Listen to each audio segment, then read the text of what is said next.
us. They can hear us, I believe. Let me double check this time instead of just praying for the best. Let's make sure our audio is good this time. Yeah, okay, they can hear us. Nice. Hi, guys. Hello. How's We're it going, back. everybody? Wow. We're back indeed, Brian. This is the Nat Disaster Crew coming at you for session 19 in the Heist campaign. Who knows? 3 sessions, my ass.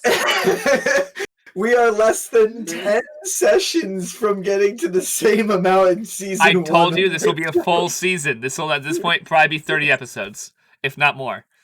It's because we're terrible players. No, it's that you guys take what I want and just run with it way more than I intend you to. So I'm like, well, they're enjoying this, so I might as well add more content. And here we are. We also got into our characters super hard. I am Brian Creevy. I am the DM, the Disaster Master here. Thank you to Aisha Kobe for that fantastic name. And for this D12 mug that I will be drinking out of this session. Is it easy to drink out of? Not very, because you have to just choose a corner. And I was like, there's no way, because it must spill, right? That looks like the most awkward mug ever. If you try to drink from a flat side, does it work? There you go. That works way better than corners. Yeah, I don't know why you would try to drink out of the corner. Because he's an idiot. I mean, like, fair, but typically where you hold the mug, you do like right there, and the corner's there. Now I have to kind of like shift it a little bit. Anyways, hello. His computer does say "Welcome, dumbass" when he turns it on. So like, Join us for our podcast, Mug Talk. Yes, coming next Saturday. Where we discuss mugs. We could talk. We could fill an entire episode of Mug Talk. We could do it. Yes, we really I could. still have my favorite mug, Disaster Master mug from our very own Vicky over here, which is a good transition. Vicky, let's start with you today for an intro. Wow. Okay. Hi. We're starting in the opposite corner? That never happens. Hi, I'm Vicky. I play Andy. He is a Tabaxi monk rogue. And he just killed a giant pie, and he's kind of riding the high of that. Just like I am, to be honest. The only one who was thoroughly enjoying the combat last session. I was having such a good time. That was a great combat. You say only one who was thoroughly enjoying? I mean, their character. You guys were all enjoying it, but her character was fucking like, ooh, yes. Look, Andy loves a good fight. Yeah, and a fight against a pie. Whoever gets an opportunity. Yeah, come on now. Andy can now say he fought a pie and won. Yeah, I'm gonna like go to Carson and be like, I fought a pie. Mo has to figure out a way to enslave the pie to only give her the pumpkin ray.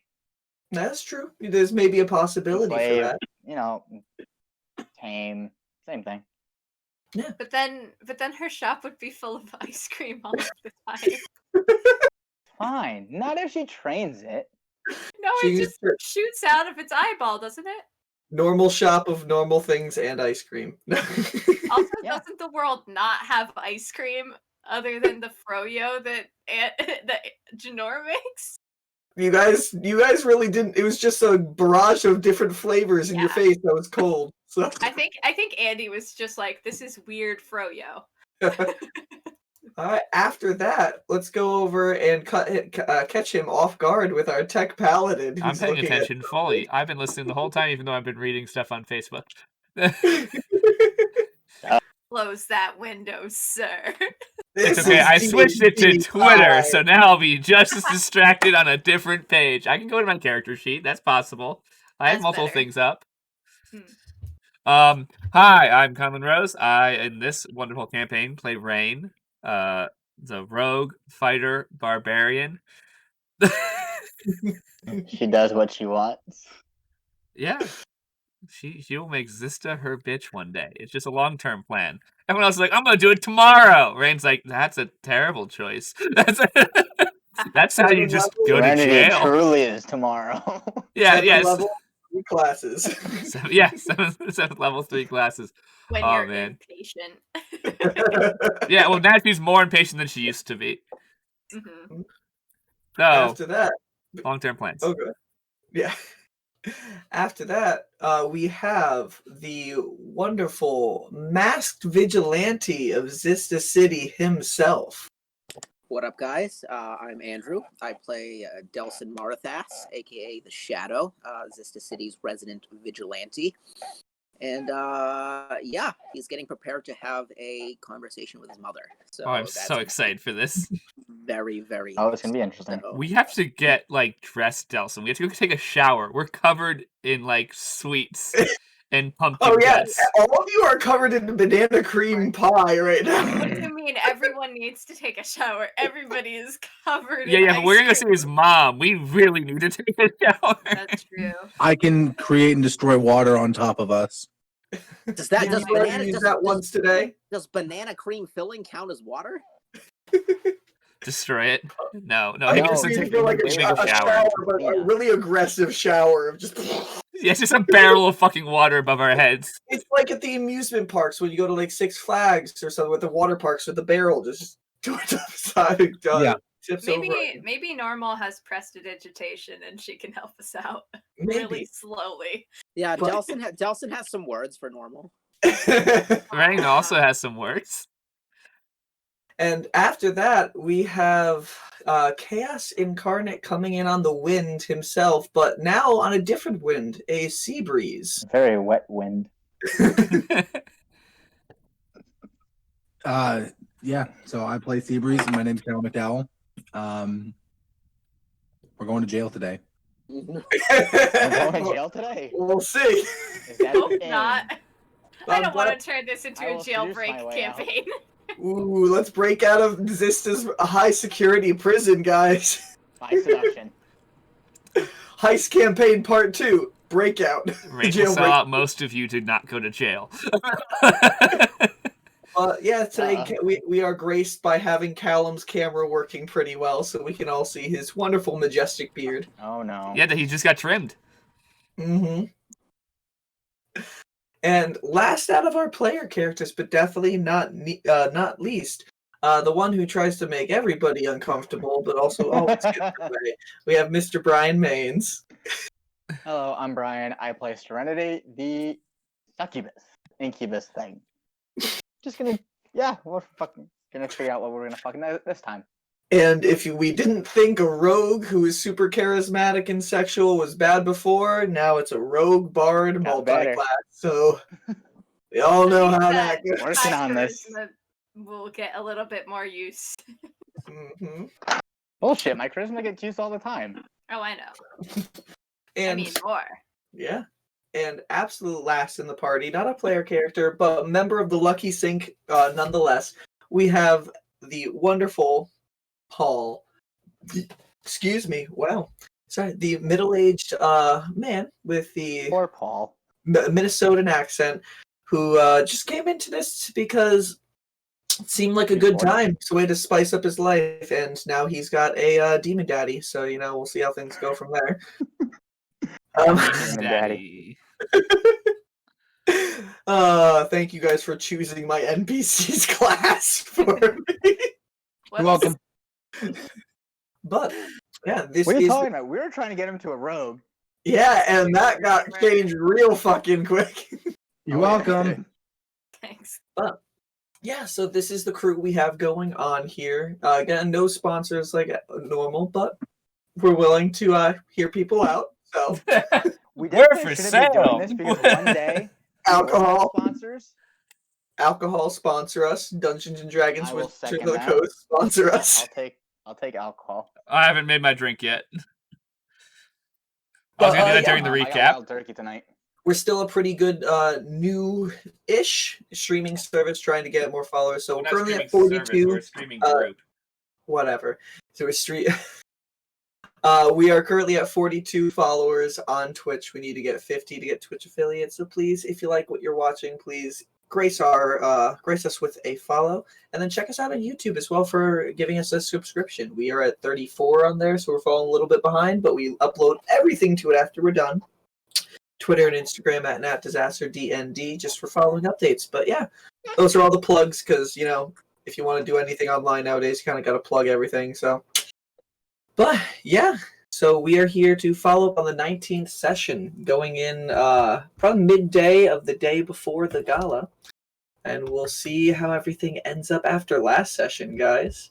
But yeah, unless anybody else has anything else they want to say. Callum, that's a dope haircut. Yeah, Callum, your haircut looks great. Thanks. Dope ass haircuts. That's also something that Disaster brings. Dependent. No, me and Maine just shave our heads. Like, yeah. I mean, we also bring other good content. We have baby content. We have dog content. I mean, like, we got all the content. Eating content, drinking content. Yeah, if you're in for that food-based ASMR, we can give it to you. We eat every stream. We are a D&D streaming group that tries to stay focused on playing D&D, but no, we gotta just hear the dice clack. That's funny. That's funny. But without any other announcements, guys, I think we should let today's disasters unfold. So, previously on Nat Disaster Heist, you guys had gotten together in the morning after all of the events of last night.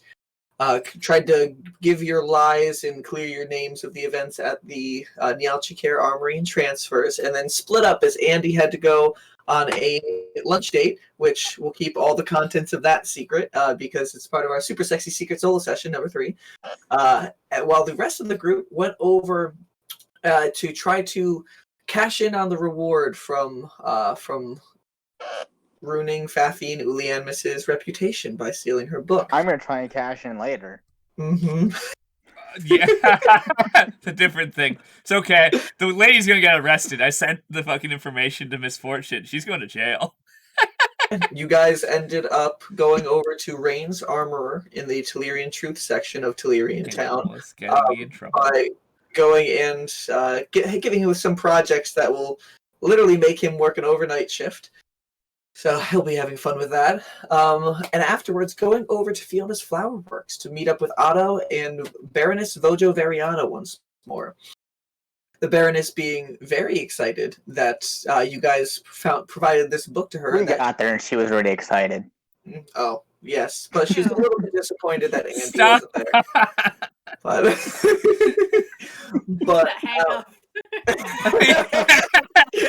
I quit this D&D session. Goodbye. Yeah, you guys really need a shower after this day, and it wasn't even because of the pie. But you guys ended up getting your reward of the 3 tickets for her 3 siblings who will not be attending the gala for some reason. And then she also rewarded the group by giving them all potions of greater spell recovery, special ones, and toasting with them all. And on top of also inviting everybody to the Rainbow Tabaxi Club tonight to celebrate. In between all of that nonsense, Otto did let you guys know he's acquired blueprints for the actual House of the Die, and he showed you all the blueprints to give a general layout. And he said by tomorrow morning he should have the event schedule and also the schedule locations of where all the important figures are supposed to be during the events timetable, and see where everything goes from there. You guys ended up leaving from there. Also finding Lucky outside, which was strange because Lucky was previously with Andy when Andy ran off to go to the other side of the city. Still don't trust it. No, he bounded away to you guys. It's cute. He did. There's more than one of them. We have something really problematic on our hands. I love all the theories. And then you guys took fast travel to get to the other side of the city in Haverwing's Edge, over where you guys know Normal Shop of Normal Things is supposed to be. We're hearing whispers on the wind from the citizens of Zista of a public floating that's going to be occurring later today with an Arakakra.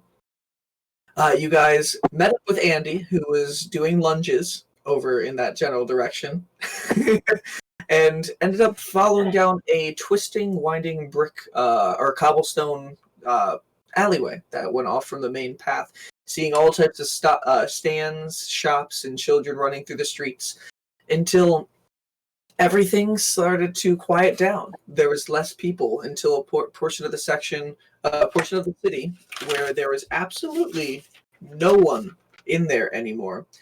You guys also seemed to start getting a odd feeling as you were getting a little bit closer to the area. You ended up finding a section when it was curving around the corner where there seemed to be chalk drawings and sigils all across the ground and the buildings themselves. And Andy, being the curious one Andy is, just smudged it a little bit with the chalk to see what it was, messing up the sigil. You guys crossed over into that area and were brought to a section where you were able to see a particularly green house that contrasted the other brick buildings surrounding it with a slightly askew sign that read "Normal Shop of Normal Things" on the front. Working up the courage to go knock on the door, you guys were greeted by a bang, and a burst as the door opened up, and a tiefling came out with a green cloak, green and brown vest, and black tights. Coming out of the section, shouting out commands to somebody named Christiana on the inside. Turned and looked at all of you and was very curious, and then, without even letting you all get a word in, told you that you all are helping as a distraction towards something, as a giant 15 by 15 steaming hot, freshly baked pie followed this person outside of the shop, spewing a ray of cold flavors in your faces like a storm. You guys quickly served as a distraction as this creature known as Normal, realized that the sigil had been messed up around, so she ran over there, and then after a few moments later, the whole area was ended up surrounded by this white light, almost creating some sort of barrier. With many different delicious flavors being shot out in your direction, having all different wide array of effects. Some of you getting charmed by the creature, some of you slipping around, some of you turning into pumpkins, and some of you avoiding them altogether, just hiding in the shadows. You guys see me. You guys whittled it down until the last blow was made as Andy punched the creature, grabbed it, and headbutted into the pie, causing a giant explosion of banana cream filling all over the area, sending some of you sliding and barreling into a corner, making some sort of pile up with your bodies. Other ones holding their ground, but still being covered in this flavor. And then with one of you who in the pumpkin form falling apart, and now you just being inside all the pumpkin like stickiness. Did you just say pile up? Yes, there was a huge pile up. Pile up. I got my own. Okay, so you weren't meaning the joke. That's okay. With Normal and Christiana acquiring what they came here for, the pumpkin ray of this Pie Tyrant, Christiana handed it to Normal. She poured some of it out into this container that is a thermos, but you guys have never seen a thermos before. Shook it up a little bit, took a sip, mentioned how the pumpkin from a Pie Tyrant from the Pie Tyrant Empire makes some of the best pumpkin spice lattes. Now, why do you all look so familiar? And looking at you very, very curiously while standing in the front of her shop with the two doors closed behind her. And that is where we ended last week's session. And it ends exactly with that question. Why do you all look so familiar with Andy, Elson, and Serenity piled up, covered in banana cream in a corner. Rain standing there in the front, covered in banana cream and wiping it away. Seabreeze kind of standing out of the pumpkin carcass itself, and Christiana walking up. I just kind of go, I'm kind of surprised you could recognize us under all this as I wipe some of it away. Delson's gonna stand I'm going to gesture for everyone to come near me. Okay. Okay, well, I'm going to yell at her and not pay attention. She'd be like, you did this for a latte. I can't say latte with a British accent, not happening. Well, on the side for a latte, there was another reason, but I mean, hey, when life gives you a Pie Tyrant's pumpkin ray, you take it and run with it. Have you It's not something met one of easy these to come things? by. So Delson's just gonna say, what the fuck was that? Are you deaf? It's a Pie Tyrant, she says. Have you never seen What the fuck is a Pie Tyrant? You've never seen a sentient pie before? The giant No. pie, Who the fuck Delson. has seen a sentient How about we pie? have a vote? Who's seen a sentient pie besides right now? No one? Christiana and Normal both put their hands up. It seems I that have you've been seen out. a giant pie before. Does that count? It couldn't move. No. It's not sentient. I don't know what that word means. Anyway, it was a Pie Tyrant. It's from the Pie Tyrant Empire, from the age of endless sweets. It's not humanity's best age, but definitely the most delicious. You know, I've seen a lot of strange things living in this city. This is a new one. Yeah. I'm gonna get everyone within a small area and cast Create and Destroy Water on top of us. Okay. I'm gonna tell Zolo to move first. Okay, so you guys all get together, and then Seabreeze just kind of holds his hand up, and then just Oh wait, I don't know that he's gonna do this. Never mind. I can't tell. gallons and gallons of water just fall out of the sky and just cover your bodies. You can see all the actual sweets of the banana cream just wipe away and go into the corners. And as you know that, Normal's just like, "Oh, sorry about all that." And she has a switch, and she was about to press a button. And she's like, "Unreliable, always. Christiana, make these things better next time for me." And she puts it in her pocket. And Christiana's like, "Sorry, it's a prototype. I'm trying to tie it together. I don't know what I'm doing yet. I'm still learning." She's like, "It's fine." And she takes her hand harp and just plays it for a second, and a large string goes off. And then you can just see the white barrier that was on the outside surrounding you all in kind of draws in, and as it comes in, you can see all the sweets laying the streets themselves just get pulled in and combined into one little white ball in her hand. She's like, "Compressed Pie Tyrant and energy. This will be useful," and puts it in one of her pockets. Is there still like a body left, or did that sweep up the body? You saw as it did come, it swept up the body cool. itself in Oh, there into this God. little white orb, and she's like, Oh man, I wanted to Puts it get in some her pocket. jam. "No, wow. if you do, you all need me. I have something I need to do really quickly. Were you coming here to shop? Absolutely. Yes. Yeah. Well, come in. I need to do something quick." But and she walks in and opens the doors behind. I guess we Delson follow just her died. in. I Delson Yeah. shake just- myself dry Ray's first. gonna be in fixing, trying to wring out her hair, which is probably wet now, and try and get what pumpkin or what banana cream definitely did not come out from the water out.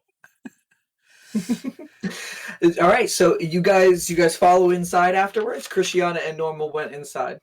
Yeah. Yes. I'm going inside. I'm gonna look to Delson and be like, I never thought I'd need a shower this bad in my life. Oh, I'm gonna. Oh, come on. I'm going It could've to been use worse. 30 hit points to recharge Armor of Agathace, and then I'm going to put the sword away, just as the hilt. Okay. I'm All right. But I'm going to have keep- my hand on it. I'm gonna keep my brass knuckles on. Today has been weird. That's a fair point. Yeah. Wow, weird is an All right. understatement. All right, Oh, so God. as Could be you worse. guys walk inside, the interior of Normal shop is pretty spacey. In all honesty, there are several tables that do line around the corner that have a mixture of all sorts of supplies, ranging from normal adventuring gears that you do see to household items to even things that honestly confuse you and you're not actually sure what they are. But what immediately draws your attention is the direct center of the room stands a cylindrical chamber that has visual silver energy swirling around and slowly ascending inside of it. As the actual cylindrical gets to the top, it kind of branches almost in like tree-like formations all around the roof of the room itself to the walls, and seems like it breaches outside. That silver energy is still flowing through them themselves. You can see the walls are lined with weird triangle shapes that seem to like continuously rotate around. And inside all the swirling the swirling silver energy, you can see little flicks of black in there as well.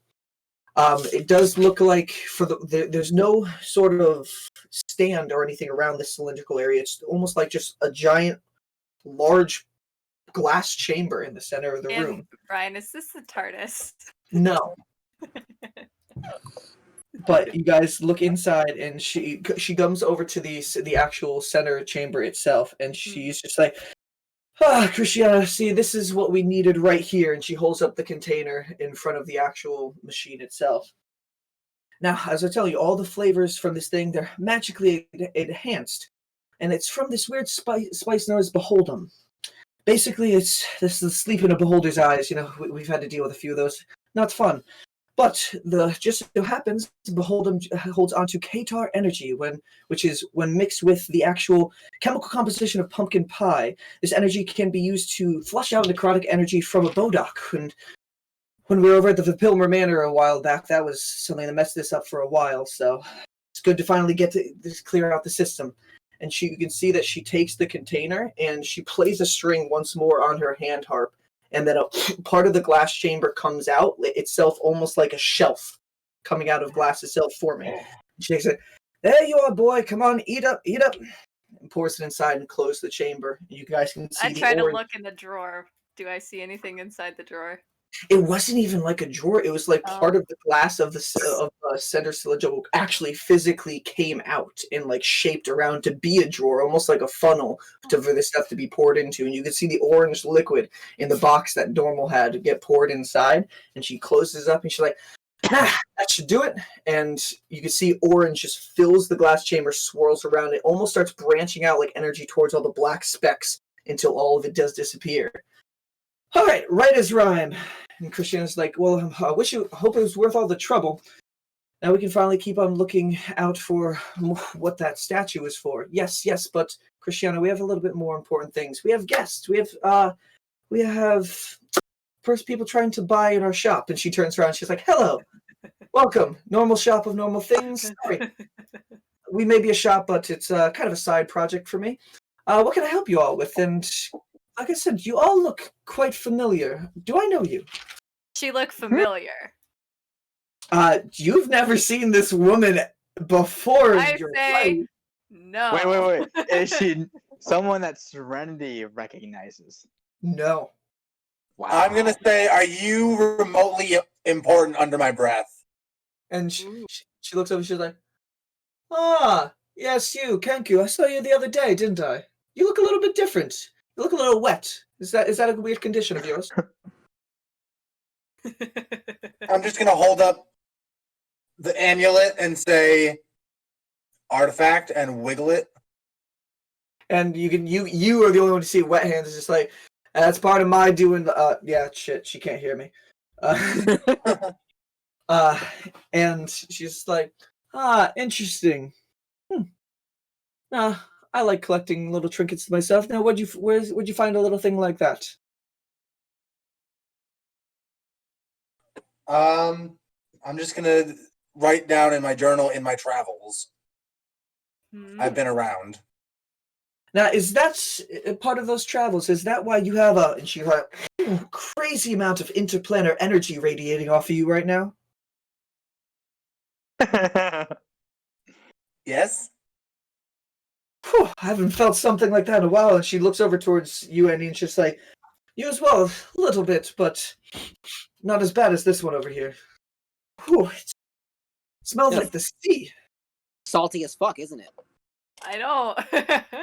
Quite. I don't think I understand a single word that she's saying, so I think I just kind of zone out and start searching the stacks of items for string. You look along the actual shelves that she does have. You can see normal things that you do have that you can see in any shop, like swords. You can see like normal books and things like that.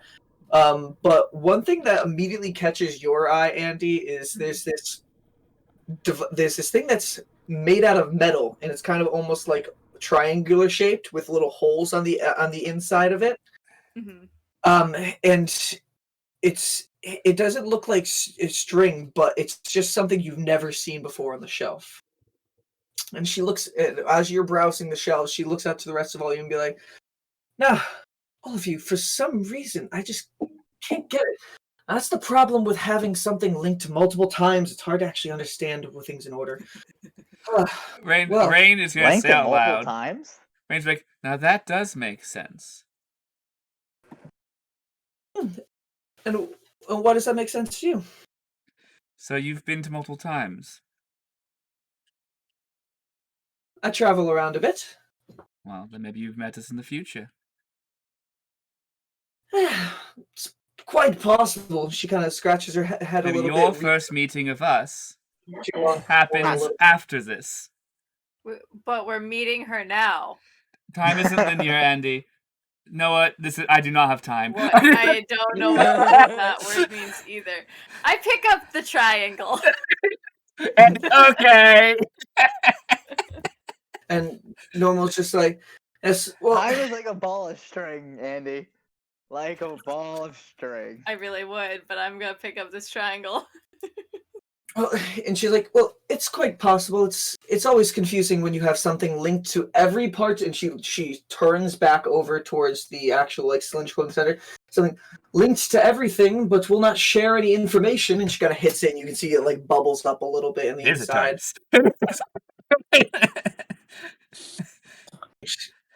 Hashtag not a TARDIS so we don't get sued by fucking BBC. No, it's got distinct differences. I draw inspiration from things, but I know, Brian. I'm just being a dick. I look through one of the holes. And one of the holes itself? Yeah. It's just continue more black on the inside, and Normal's just like, curious little trinket, isn't that? I blow into one of the holes. And it kind of comes back, and she's like, that's not what it's for. And Christiana comes over, and she's like, give me it, and she takes it from your hand. She's just like, I've been working to try to get this thing to work over here, and you can see she kind of like grabs a little little tool she puts to it, and it sparks a little bit, and she's like, there you go. And she gives you, she's like, do you have any fabric or anything like that? I'm wearing clothes. Well, any that I can use? I searched through my bag. I guess I have like a pouch. I guess I'll empty out the pouch into my backpack and hand it to her. And she just filled with crap. And he's like, it's fine. She pulls. Yeah, it has like sticks in it or something.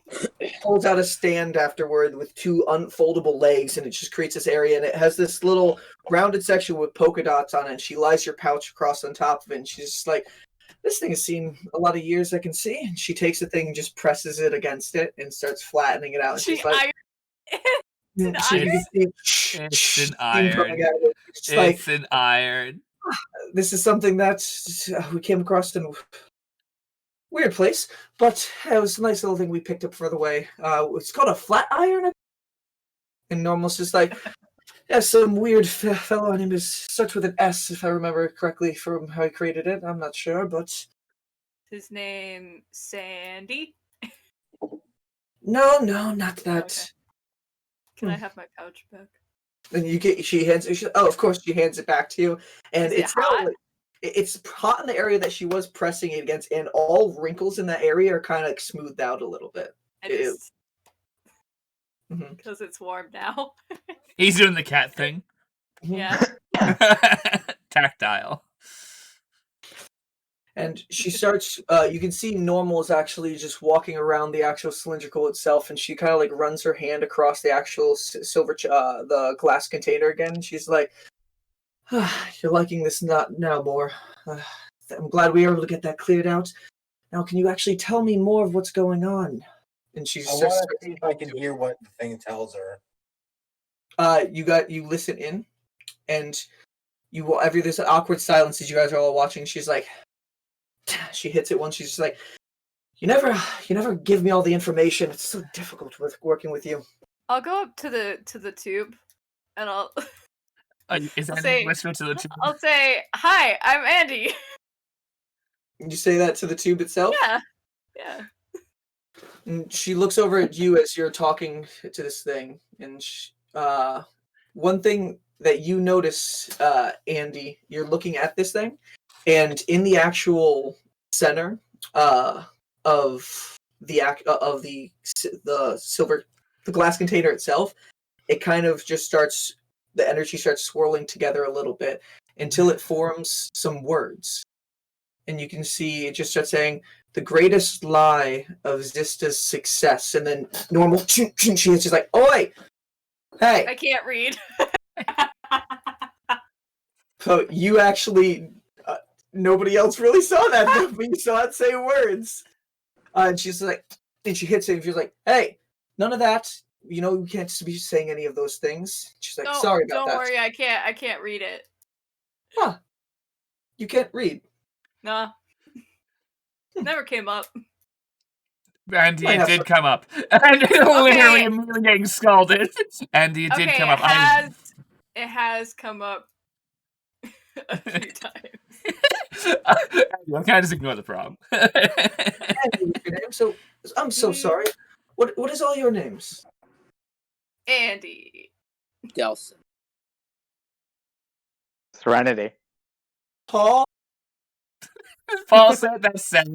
Paul! He's looking around so confused. Rain. She turns over to you, Kenko, and be like, "And what about you? Or are you just And I just make the sound that I make for my voice, for my name. She's like, Oh, I've never met anybody that went by a wind name before, but first time for everything.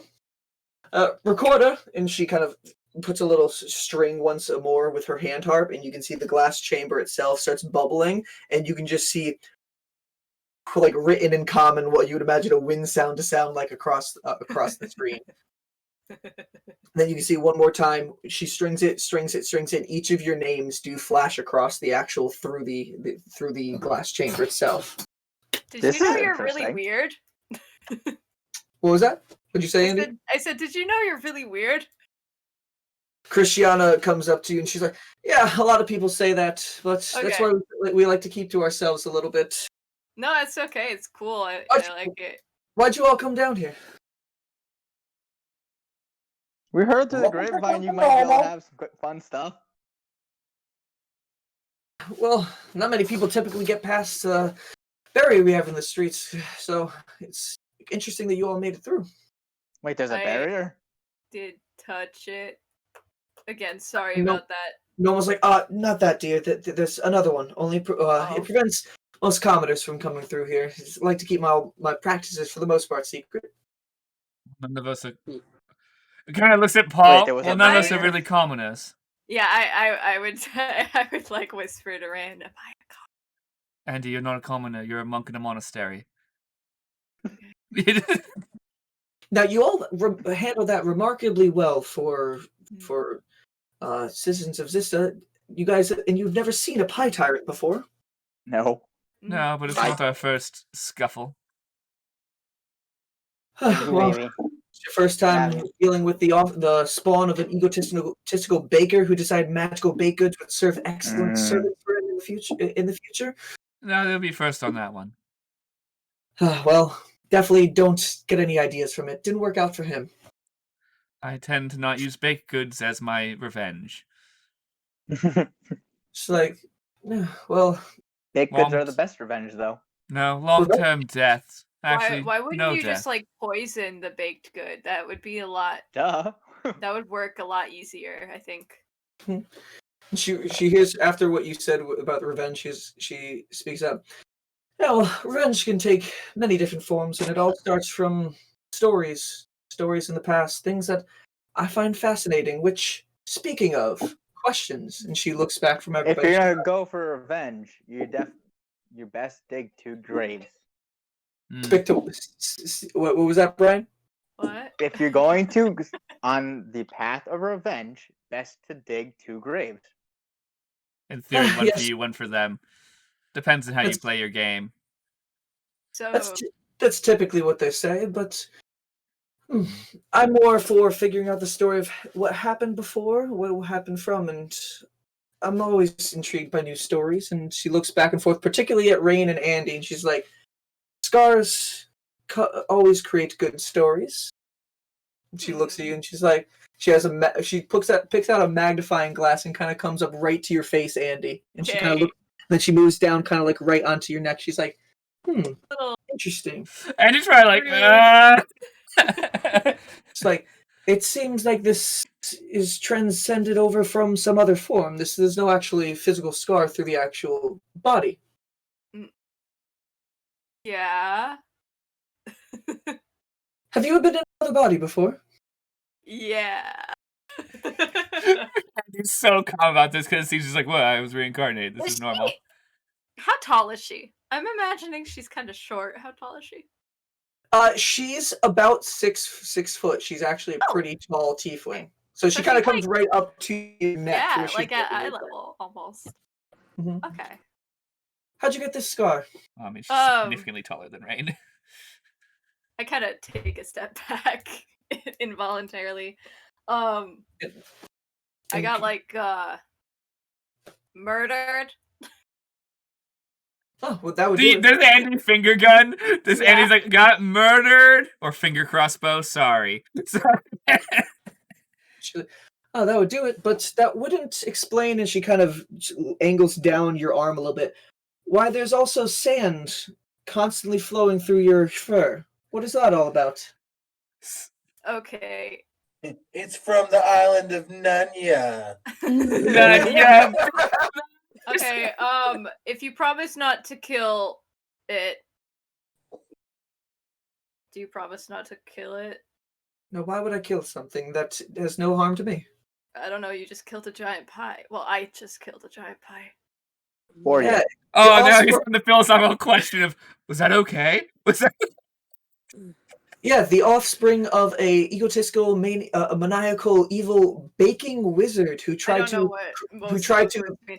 who tried to contain the entire continent within an oversized oven. Yes, that pie deserved what it was coming to it. But your sand, what is that? Zolo, do you want to say hi? And just for a second, the sand kind of comes up, and all of you, for the first time, get a good look at this coming off of Andy's shoulder. It's just sand that just comes off and then just forms bone. And the bone is just sitting there on top of his shoulder. It looks very similar to the bone naga that you guys had all fought earlier, but in a smaller form. And the creature just goes, so?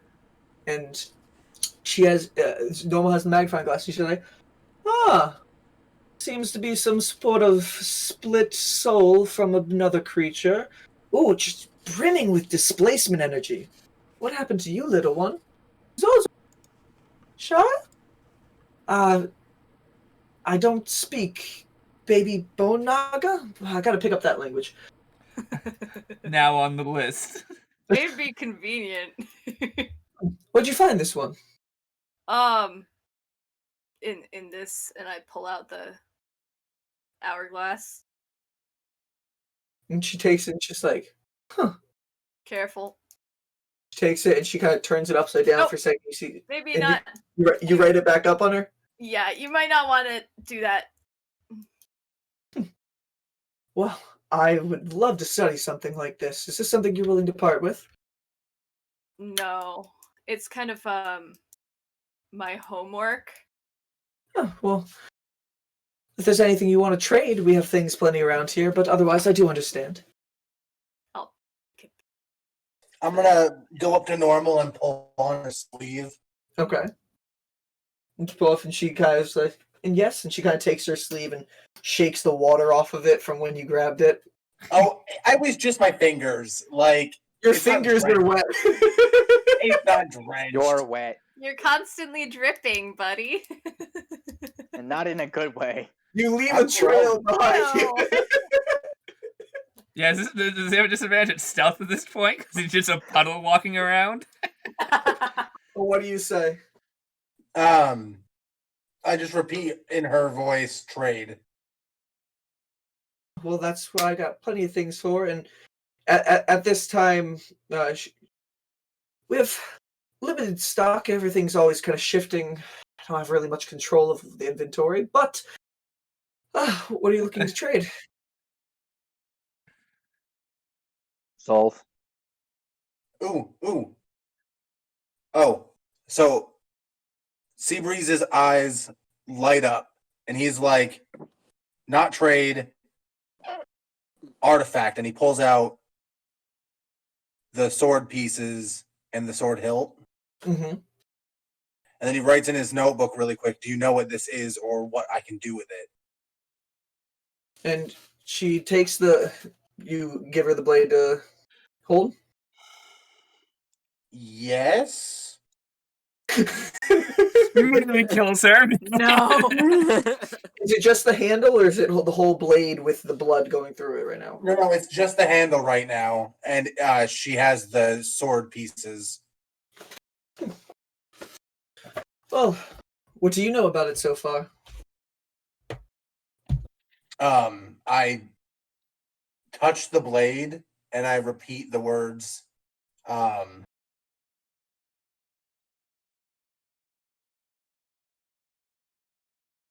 It's Criozaz all Frazaz, and I guess that would make it shoot out. And it goes whoosh, and the blade actually comes out. You can see the veins of the blood, and she eyes right along the blade looking at it. Oh, yes. There's definitely some. She kind of puts her tongue to the blade for a second. Definitely a bit of frozen water elemental in here. High content of iron. It's a sword. It's and she's gonna take the blade and be like, let's figure this out. She walks over to the glass chamber and she's like, all right, recorder, what can you make of this? And she takes the blade and she tosses it towards the glass. And the glass kind of opens up for a second and then closes, and the sword goes inside of it. And now it's sitting in the inside of this central chamber, and you can just see the energy all around the inside this glass starts swirling up faster. The triangles on the outside of the walls start spinning a little bit faster. She looks at it. And then on the actual she looks on the actual glass itself. She kind of touches it and just focuses for a second. Interesting. There's some planar blockers on some of this info, but it does seem like it was owned by some traveler who went through the plains once. From what I'm able to tell from this, for the most part, this was destroyed at a tower that glows without light. It's broken apart, and it was forged within a pit that drowns out darkness and feeds on the remains. That seems there was a heart of a frozen being that never knew love? Why are you always so cryptic? Do you have any other more information about it? The more you know, the more it can pull. I know that it's called Frazozaz Shalud. Does that help at all? Come on. And she's looking at the thing kind of expectantly. And then eventually kind of just shoots it out, and she catches her hand. She's like, you make me all do all the hard work when you have all the answers already. And she hands it back to you. So like, that's the most I can pull from this right now with the information you provided. It seems like there's something magically blocking some information, almost like it was redacted out of time. Oops, the gods went, let's not do that.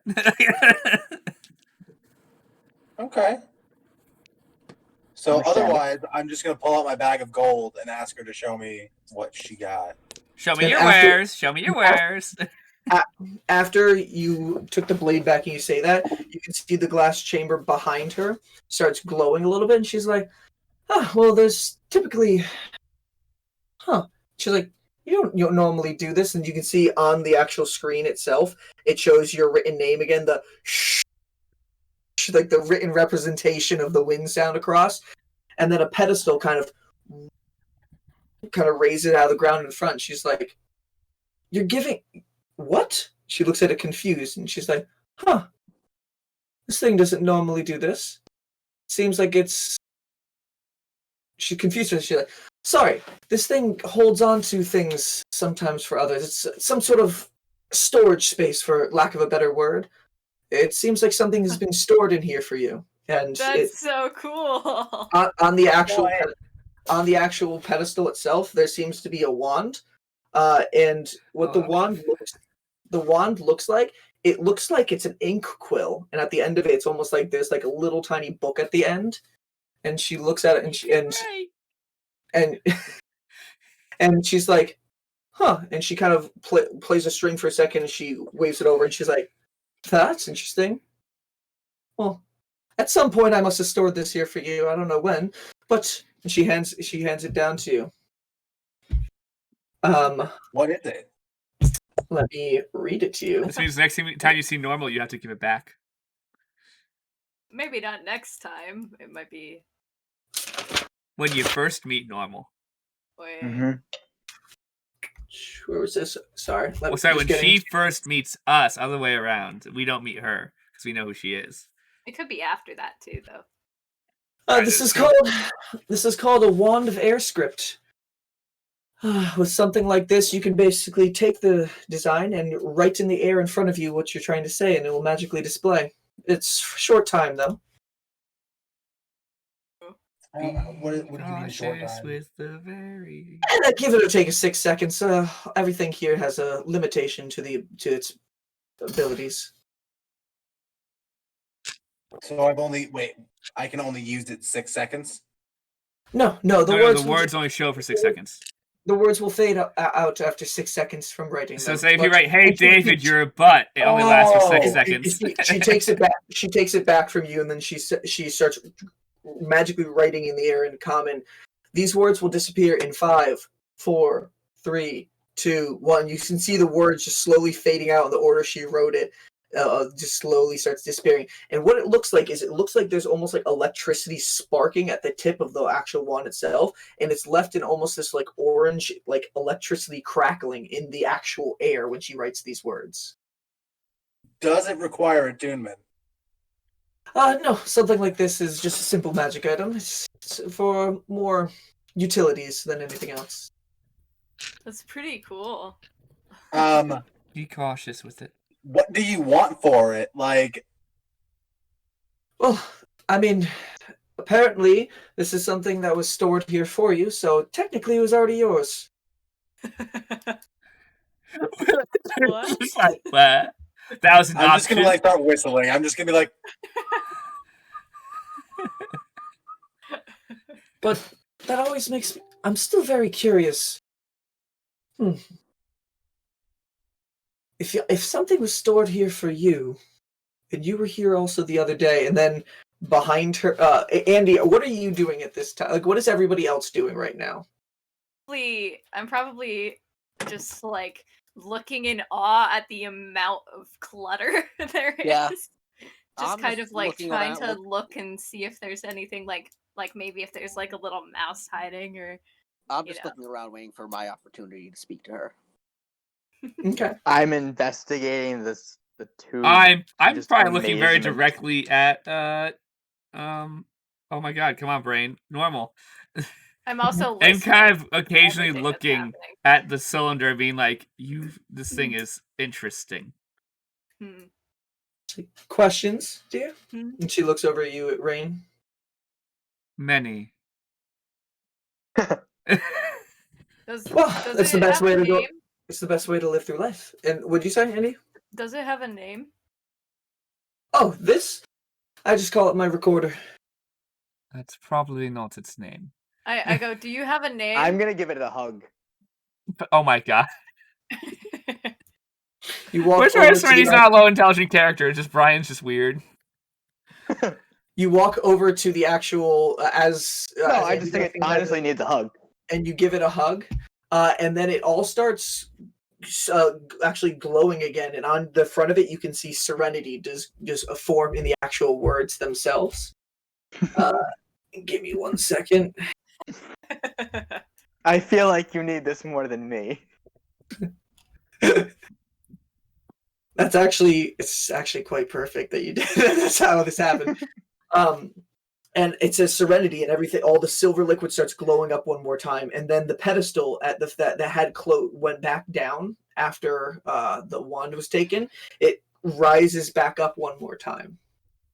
Now, on the pedestal itself, you can see a scarlet red curved bladed dagger with a silver handle that seems to have a pink heart at carved into the center. And she's like, Normal's like, again? Really? Another one? And she takes it one more time, and she looks at it, and one more time you can see her hand just start swirling around in a second. And she's like, yes. I feel like I've seen this one item before, but I can't remember where. I want to ask when. It's hard to keep track with all these things. Anyways, so this is apparently another thing that you'd stored in here before. Apparently you all have been here before. Strange. Who knows? I can assure you I've never been here before. I'll probably come back. Rangook is kind of getting the concept. Is like, no, none of us have been here for her yet. And then after all of you say none of you have been there, all of your names appear on the actual outside of the thing. Rain, Delson, Andy, Paul, and everything starts bubbling up, and then around the actual figure itself, more pedestals just start rising on the floor, and Normal's just like, oh no. Really? You're gonna clear me out? What are you doing storing other people's items behind my back? Maybe you weren't here when we put them in. Maybe we're sneaky.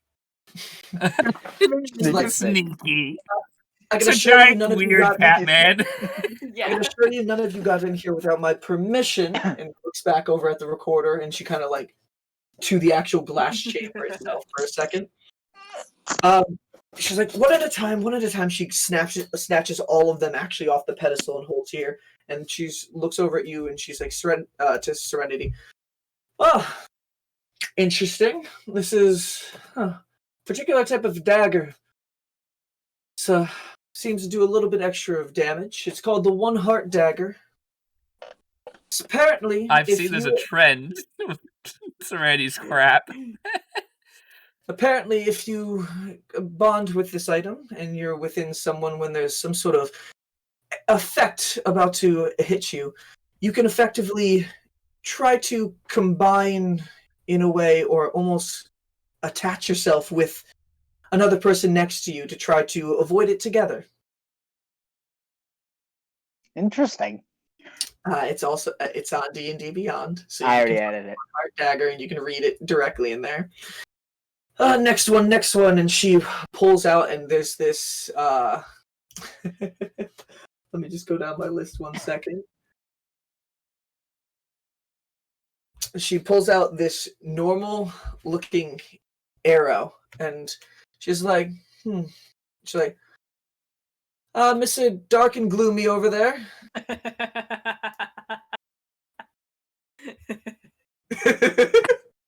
Sorry. Glares at her slightly. I'm like being called out on it. Over to Delson. Aesthetic choice. Now, this one doesn't appear to be magical. There's nothing off of it, and she holds it out, and there's just this really long rope attached to this one arrow. And she's just like, but I can imagine this can probably, and she looks at it, and Christiana comes over, and she's like, there's some sort of device on here. And you can see right at where the actual rope is held in. She's like, there's something magical about this, though, Normal. How did you miss that? And she's like, I didn't miss that. I was hoping you had caught it, Christiana. Good job. Wasn't looking, to be quite honest. She was like, I actually didn't care. I thought it was just an arrow.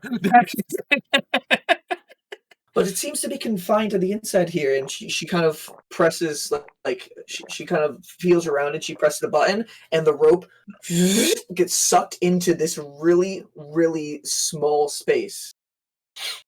And she's like, what it is. It looks like you can probably shoot it out, and the rope will just get sucked back into it. It's You're not Spider-Man. It's like a yo-yo. I'm picturing a grappling hook arrow. Yeah. You fire it out, and you grab, and you swing, and you fire one, you grab, and you swing. Andrew, I'm slowly trying to make you into the Green Arrow. Basically, you have one of his like rope arrows that he shoots, and then he can retract to it. Basically, I love it. What's fun is you're gonna break Zis's economy with your unlimited amount of rope you're putting everywhere. Nice. So did she just hand this to me, or? And Christiana hands out, and Normal's just like, yes. If this is if you've stored it here, I guess I'm also doubling my shop anymore. I'm also a storage facility. Wait. Delson's just gonna be real. Delson's gonna take it and just be really confused and be like, I have a question. And you look, and you say you never, and Christiana is just like, well, it looks like you have, and she points out on the end of the arrow, it has the shadow written on it. Delson's gonna be very confused. As I reiterate, time isn't linear. I have a question. What's the question, my dear? Okay, so if you're giving it to us now, and we give it to you later, where did it come from? That's the fun bit about paradoxes. That doesn't. Am I being dumb, or does it not make sense? It's a paradox, Andy. You don't know what a paradox is. What you're explaining is a paradox. Where does it come from? It can't come from anywhere. It technically doesn't exist. How does it? And she's like, best not to think about it. And she throws three small things over to you, Andy. I catch all three of them. Roll a dexterity check, Andy. I will do my best. Roll a natural one. So Andy's just sitting there, like, trying to wrap his head around what's a paradox, and then do they all hit him in the all three get hit in the head, knocked back, and she's like, "Oh, sorry." I'm usually much better at catching things. It's usually not with his face. One of those is magical. The other ones, I don't know why they were stored here. And one of them seems to be this like neon greenish yellow ball with like two white lines just surrounding it at curved angles. It looks like a tennis ball. It is a tennis. The other one seems to be this leather ball that has like little. You can feel almost little tiny balls within it itself. It seems like it's a hacky sack. I enjoy how Andy kept a hacky sack, a tennis ball, and then the last one, it's this ball of yarn, almost like string, and she's like, the ball is the one that's magical. I believe, looks like it's called the ball of never-ending string. You can't get lost. So yes. But be careful about cutting it. Once you apparently cut it, it turns to dust. Don't know why these were stored in here, but apparently you had a purpose for them at one time. You can play with the tennis ball. Yeah. I just kind of pull the string and then wrap it back, and then pull it again. And when you wrap it back, it kind of feels like the string's almost getting sucked back into like to the actual confines itself. So never cut it. Okay. This would be quite useful. I don't know exactly why that was there, but Giant cat man literally has a ball of string. A never-ending ball. The three things that Andy put in there, and all three of them were balls. And I believe Andy might be a cat. Couldn't tell though. Either a cat or a golden retriever. That's the next thing you become as a golden retriever, man. Definitely. Andy, at some point within history, I need to store these for later. But future me isn't mad that now me has these. Future you put them in for you. Don't think about too hard, Andy. The smoke might stop coming out of your ears.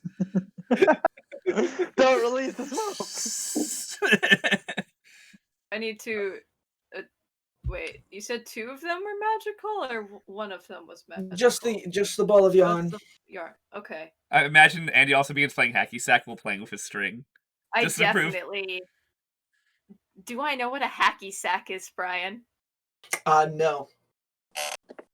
Am I going to invent hacky sack? You gave yourself the ability to create hacky sacking. Hacky sacks are now canon. And then she walks over to you, Rain, while also doing this over some sort of leather holster that seems to have a short handle at the end, sticking out of it with a round circle at the end that seems to have a little golden stringed charm with a golden eye dangling off the side of it. She's like, interesting. I haven't seen one of these since Dynasty very long in the past. Anyway, this is called a blinkback kunai, and she pulls it out. And you can see it just, for the most part, it just looks like a standard kunai. But she's just like,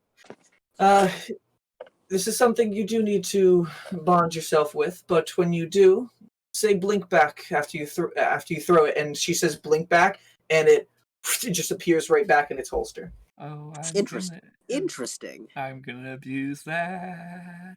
Man's like, so curious I gave that up. Well, apparently you did at some point. I just said, so curious I gave that up. Was my exact word. Someone. I thought you said someone. So curious that I gave that up. I'm like, though, I do understand. Wait, so this means that there's going to be 2 of these, every single one of these items in the world? No. There's 1. At one point, you give it away. Wait, Brian. So if the part that's cut off turns to dust, not the ball? The part that I thought it was, if I ever cut it, it disappears. No, like the item is gone. Just the string that you cut off. Okay. So if you say like you set it out to like mark your way back to like Zista, and if someone ran it over, it would just turn to dust, and you'd be like, I can't get back. I'm lost forever. And then she's like, yeah, it's curious, but at some point it seems like you thought it was best to store it here for another time. And apparently that time is now. Oh, paradoxes. Time travel is strange. And she turns over to Christiana. Time is strange, that's why there's a goddess who doesn't understand it. And normal, as she was walking back, and she's like, yes, she's quite a handful. And she goes back over to Christiana. She's like, Christiana, can you remind me to write down a fee for storing things in here in the future? I'm going to get run out of business over here. Oh, we're going to... Oh, man. Let's hope future us has to deal with that problem, not current us. I don't want me to have to deal with that problem. She makes you guys pay the transfer fee in the future. Wait, no, she won't, because past her met us. This is before she had the idea for it. Met us. We're going to have some interesting conversations about trying to understand all this after session. I understand it fully, Brian, based on what you've said. Whether you understand what you said is a whole different story. It's whether or not normal can be in 2 places at the same time. That is also true. But technically she can, because she can be in the same time at the same time. But there's different versions of her. So that's kind of... And then, that's why time travel's hard, guys. Yeah. After she finishes rain, she walks over, and you can see the kind of like laughing persona that she's had for a while. She kind of like serious for a second. She looks over at Paul, who is over at the corner. He kind of like touches something, and it almost falls off the edge, and he catches it and puts it back on. She's just like, and you? And he's like, yeah? And she's like, no, this is quite curious why you have something stored in here as well with what happened earlier. And he's like, what are you talking about? And she's like, now why are you? And she kind of grabs his wrist. And she waits a few seconds until you guys can see. And she's like, why are you secreting acid off of your body like one of those touched by that entity of endless expansion? I'm like, oh, aren't we all curious why he's secreting acid? She's kind of holding on to him. She's like, he's like, I don't know. And she's like, well, there's no hiding any secrets from me. Fate's favor, is that correct? And she's looking at him with almost like a seriousness, and he's like, yeah. And she lets go. I guess you know. Mighty curious. That entity, someone who feeds off the fates of those lost before their time. It's never good to meddle with someone who benefits off death and lost time energy. Things can go bad with energy like that. What do you have dealing with them? He's just like, He seems like he's like shrinks in for a second, doesn't know what to say. He's like, very well, I'll have to keep my eye on you, but here you are. And she hands him 2 jars, and inside the jars you can see this green acidic liquid is like bubbling up. It's like, I have no right to hold this here if you were somebody who stored this in here at some point. they're yours for the taking. And he takes them. He's just looking at them. He's like, "What are they for?" And he's like, and she's like, "Well, it's not something that I have the answer to. You're gonna have to figure that out yourself." Well, if all that's done, maybe I can actually get a sale today. You said you were here to actually buy something. Indeed. But I have a question for you. Of course. I'm gonna pull out my cape. Can you tell me about this? And she's like, The Identify Parade. Can you identify this? Can you identify this? Can you identify this? Look, none of us can cast Identify. Could you identify this? I don't know what it is. Realistically, like, Rain's gonna ask her to identify the gloves she has. she grabs it and she's just like, curious. Huh. Now, if this is what I think it is, and she kind of tosses it towards the recorder, and the glass once more opens up and sucks it inside, and it's in there. And she kind of just like feeling against the glass, like moving her hands back and forth across it. And she's like, I knew it. I knew it. God, I haven't seen this since the orc invasion of the Plane of Water. That's some time ago.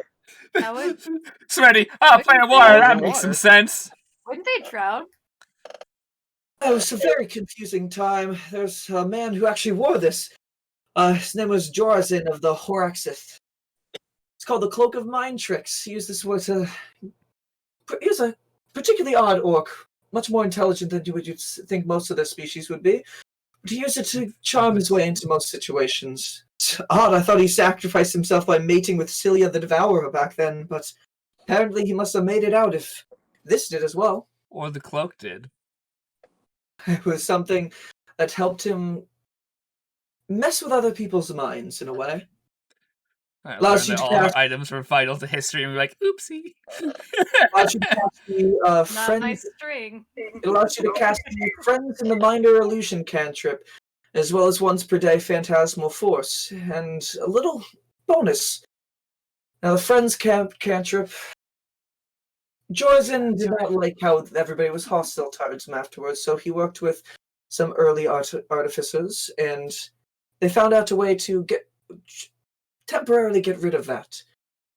You can choose to attempt to make them forget the past 60 seconds of their lives afterwards. Yeah. So useful. Mm-hmm. Oh, we're gonna put it on now. Curious that this got over to you. Where'd you find such a thing? Travels. In a pond. Oh my god. Christiana, put that on my list. I need to. Apparently, Jorazin survived. Gonna try to figure out what happened there. I'm quite curious. Gotta record that down. And Christiana's just like, "Are we ever gonna run out of stories to record?" And she's like, "Not as long as time keeps on." That's how time works now. How much space do you have for all of the words? You know, like, do you run out of space? No, I've made this place under permanent effect of the Magnificent Mansion spell. It's much bigger than you think. Okay. Nice. She doesn't know what that is. I meant like the stories. Do you run out of space for the stories? Oh! And she looks up for a second. No, he's fine on the notebook. In another part of time. I haven't had a limit yet. She's like, actually, the recorder uses magic from a one-of-a-kind magic source. Kind of allows it all to be bound in one. All that was, is, will be, and could have all at once. So things it recorded in other variances will still be stored and can be accessed, though it's conscious and can be often quite stingy with what it shares. But I haven't found a limit yet. Well, maybe you're not supposed to know yet. Rain wants to walk up and touch the cylinder. You walk up and touch the cylinder. You rub only one hand, and she's thinking about her parents. Okay. Very hard at it, specifically, being like, please, anything. I'm thinking at you. She's like, the thing is clearly intelligent, so let's hope for the best if it's magic. You start rubbing your hand up against the glass, and a few seconds later nothing goes by but normal. So like, it's quite difficult magic to understand. I don't think you'll quite get it that easily. Rain's like, I didn't think so. But I could hope. Now, I am quite curious, and she goes over and walks behind it, and there's a counter over there that she kind of leans up against. She's like, now, all of you at some point, I must have met me at one way or another. And Christiana's just like, maybe it's part of a lost script from another time in your history? She's like, probably. There's quite a lot of them I've been trying to recover. Or now, why is it that you all are... Future for us, past for her. Could quite possibly be, but why is it? And she pulls out from underneath of the desk, and she's like, as I was summoning the Pie Tyrant before to help out with that previous problem, why did this come out of the recorder? And she holds up a blank invitation for the gala. Rain smiles and goes, because time is funny. And Rain goes up to grab the invitation from her. Yeah, holds it back for a second. She's just like, there's something you need this for. Things like this don't come out of the recorder without a reason. Oh, we do not need it as much as we used to. Though having it would be quite useful. Trying to get into a party, well, I have to admit, it's fun. I do like to party. So, yes, well, there's a lot of hubbub around this time about this gala coming on. Must be some significant event going on, and you all are trying to get in? She holds the ticket back a little bit. Yes. Indeed.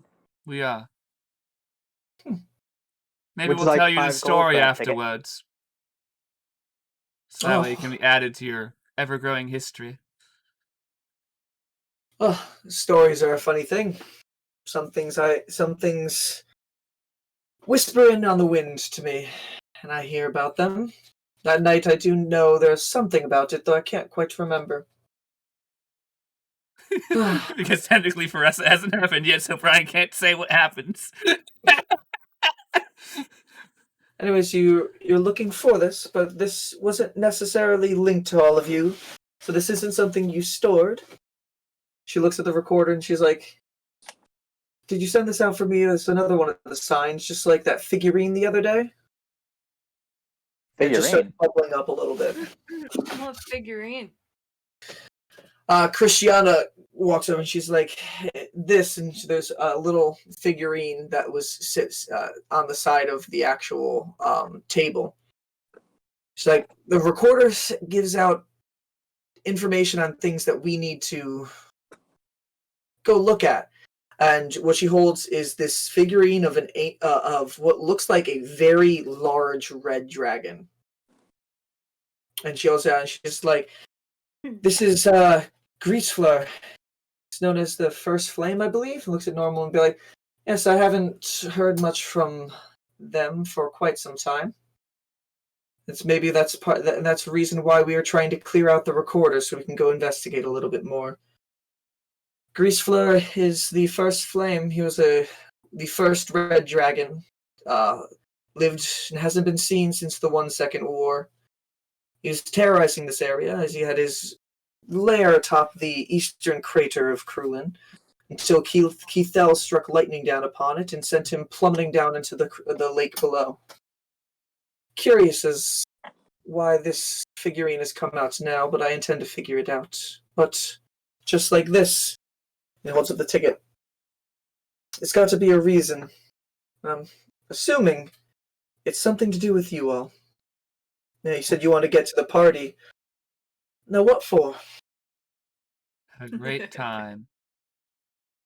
Oh, deception, Jack. I'm not lying, but I am holding back. I want to have some fun.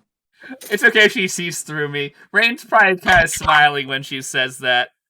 Oh, I didn't roll very good. And that's okay. That's a 10 total. And she's like, well, secrets don't get the things that you want. No, come on. Do you want the full truth? I mean, and she pulls out a notepad and sits down a little bit.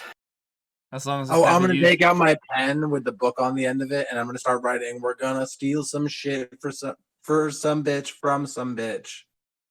And you write Is that it when all. he writes out loud like Rain's like, do you want a better version of the story? As he writes that, you guys all look, and you're reading it backwards because Wind Whisper writes it forward, and it comes out forward for him, but backward for everybody else. And you see Normal kind of just like turn her head, and she'd be like, you're gonna steal something. How much do you know about this period of time? I'd like to steal your heart. Rain's just like, please, everyone, I beg of you for 1 second. I just turn around and look at other stuff so I don't interrupt by accident. Okay. I'm assuming you've no intention to sell us out to the god. No, I have no allegiance. It's just a good base of operation. Perfect. I have personally been hired by one of the criminal organizations in this city to steal a artifact from Dai Hanata, whose party is tomorrow night. Dai Hanata. Curious name. Only makes a blip on the span of history so far. I'm unsurprised based on the kind of man he is. But from what I've heard, he's not the nicest man, not the best practices. No. I'm always curious to poke around and see why he does spike up around this time. Currently, he is trying to get every bit of oil that's underneath this city and sell it and make lots of profit. Though mainly to the people who already have plenty of money, not for anyone who truly needs the resource. Under the crag. Yes. A lot of curious things down there. As a collector myself, I've always been interested to go down there. But maybe the curiosities have already been claimed. You said you're trying to steal something from him. Now, I'd only assume that that's probably something he's found in his business travels. I only can assume. I do not know if he found it in his business travels or not. She looks at you hard. I only have so many of the details. She looks at you hard, and she's just like, well, overall, doesn't affect history too much, so she takes the card and she kind of flicks it over to you, Rain. Thank you. Roll a dexterity check to try to catch it. I'm using that die that rolled a 2. That is an unnatural 20. Between your two fingers. And Rain nicely puts it into her bag. But yes, we did come here to browse your wares, not to apparently grab our stuff out of the recorder. Yes. Well, and she kind of strings one more time, and from where she's actually sitting out there, and then behind you, one row kind of comes out of the actual the floor in front of the recorder itself with some items. She's like, now, the problem with working with a sentient storage space is I don't really know what it's going to show me every day, but here are my wares for today. And what you guys can see right now, there seems to be a rope that seems like it's almost like ever so slightly kind of pulsating blue. Oh, that's interesting. You can see two stones that are sitting next to each other that seem to have faces on them, almost like they're trying to howl something out. Okay. You do see a bronze shield that seems to be emblazoned with almost photorealistic image of an eye on it. Oh. You can see just a normal-looking stone just kind of sitting there, but it's super smooth. Like, it's very fucking smooth. Is this still like the magic rock that we got, or that we have in the other group? No. That's... You can see a pair of boots. And stylish. Also a bag. I look at Andrew specifically. The fucking gods. Finally. Andrew, I'll spend all of my money. I'll sell you my fucking apartment building. I don't even want it. The bag appears to have the depiction of a face on it, and it looks a little bit more similar to the bag of devouring, except a little less menacing. Damn. Oh, it's gonna be another bag of devouring. And you can see her kind of play a few more strings on her hand harp, and then on the actual recorder, words start forming with the energy as it swirls together. Above each item, around as it does circle around, in front of the bag it says "bag of holding." In front of the rope it says "rope of entanglement." In front of the stones, the pair of stones, it says "sending stones." In front of the shield it says "sentinel shield." In front of the super smooth stone it says "stone of good luck." And in front of the boots, it says "boots of speed." Guys, imagine if I was like 50 feet instead of 40. Are Andy, the boots stylish? Boots of speed as a bonus action. Okay, you wouldn't know this, so you'll figure out that. I don't know what they do. The boots themselves. I can't read. Also, they're definitely of elven craft. They're very finely made leather. They don't have any particularly colorations, but the craftsmanship around it has leather bound in almost intricate ways, and you can see the designs crafted in there like kind of like leaves and trees into the side. Ooh, this Fire Rain's slight aesthetic. If I touch the stone, how smooth is it? You put your hand up against the and stone. And just vibe it because you're like, this is so smooth. This is like so smooth. It's just like the smoothest stone I've ever felt. He's just like, I can't stop touching it, guys. I do not know what to do. I do not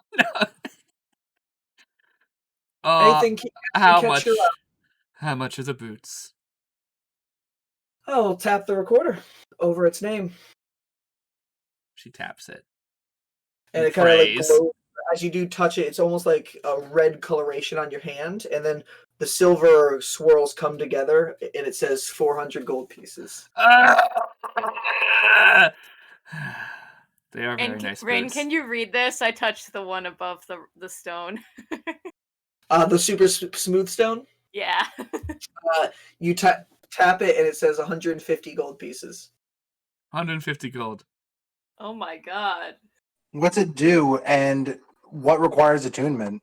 I like the stone. Do I want to run? I don't care about that. Do I want stylish boots?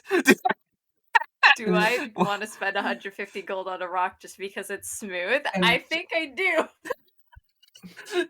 I think Rain's halfway for doing the stupid choice that we should be like, oh, do I just do it then, I guess? Andrew, do you go up and touch anything? Touch anything? I'm going to walk up and touch the bag of holding. So you touch the recorder right behind the bag of holding, and the energy swirls together until it comes up and says 300 gold pieces. Do I have enough? Oh no, Andrew, you have to check your character. Oh sheet. No, I don't. How much gold is it? And how much money do you have? I have 250. Oh, that's not bad. Trade something also. As you guys are looking over everything, Normal's just like, new inventory. I haven't seen quite of those in a while. I forget where I got all of those.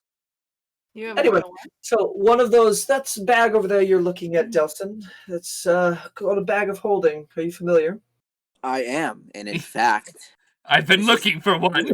I have been scouring the city for one of these. I'm gonna be nice, Delson, to you, and I'm gonna flick you my platinum. She's like, isn't it funny how things like this end up working out in time? I'll nod to Rain. That's still not enough, though. There's other people here that can help you. I'm about to spend $400 on fancy boots. I know. I flick you my platinum, too. I have 1 platinum. Thank you, friend. Yeah. Oh! 20 gold, right? And you need 50? Yeah. Me friend. I whispered to Rain. Yeah, so so they just gave me 20. I'm so excited. So what other stuff is there, Brian, and what requires attunement? So she was gonna go through. So that's a bag of holding. The thing next to it is called a rope of entanglement. something to help bind somebody up if you ever need to. Oh, that's temptations. Your hair. I also will touch the rope of entanglement thing to see the price of that. 100 gold pieces. Okay, that's a much more reasonable thing to be a great trap.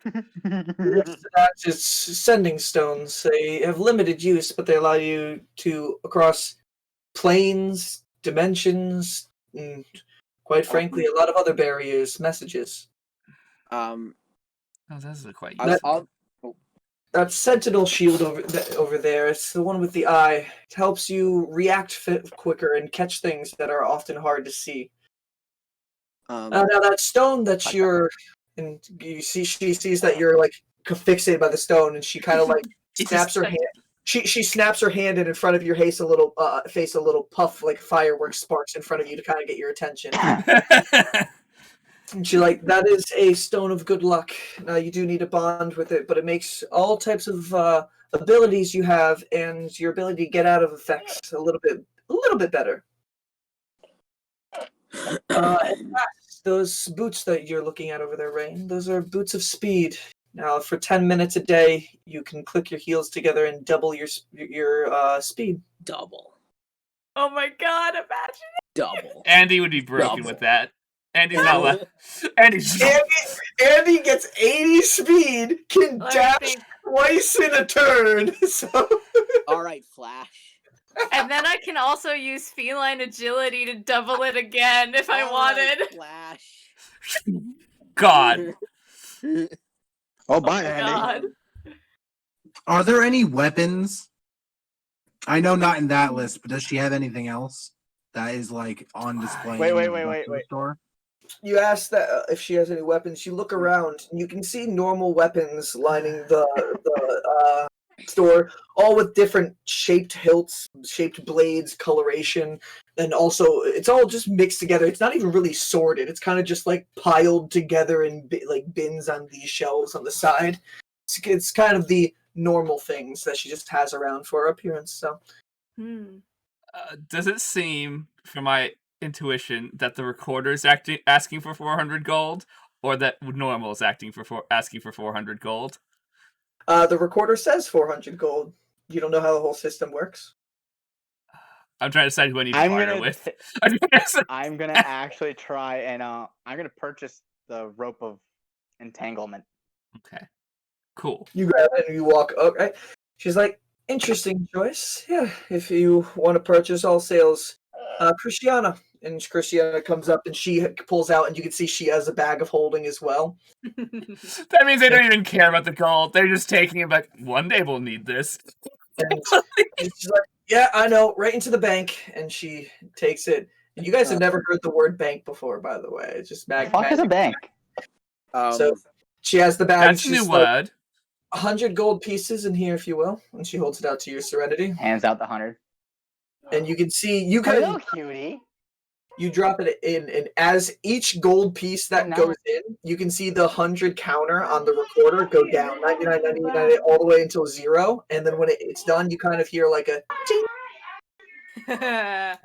Just the noise alone makes Andy want to buy this. Just that little ding sound. And she's like, very well. Well, this is yours now. And Christiana looks at you and be like, and quite an interesting magical item. I've always wanted to try to replicate that and improve on it a little bit. No, normal. Would you be? I would very much like this bag of holding, but I am a bit short, change-wise. Would you be interested in a trade? Don't knock every your bag of devouring. We need that to kill people. We need that to kill people. It's so useful, though. Yeah, we do. Also, you can go to two different dimensions. We put them into each other. Nelson, I will give you the 30 gold pieces. Well, also, you guys, you can barter. Hold on. Delson said this. Seabreeze, you can interrupt after, but just Normal's response. She kind of leans over the table and kind of like puts her head in her hands like this, and she's like, well, I'm always interested in new items. What kind of things would you want to trade for? Well, now, fuck. Could give her a whole bunch of arrows. You have like a lot of arrows. You have so many arrows, Delson. Do a bundle of each type of arrow you have. Yeah, just be like, give me a sec. Alright, hold on. Oh, you should have her try and make some more of the taser arrows so she can sell them. She doesn't have to. He could just pull out a bunch of them. Yeah. I don't know if they stay. We've never discussed if whoever he fires exists forever. I think they do. DM, you made the item. They last forever? Yeah.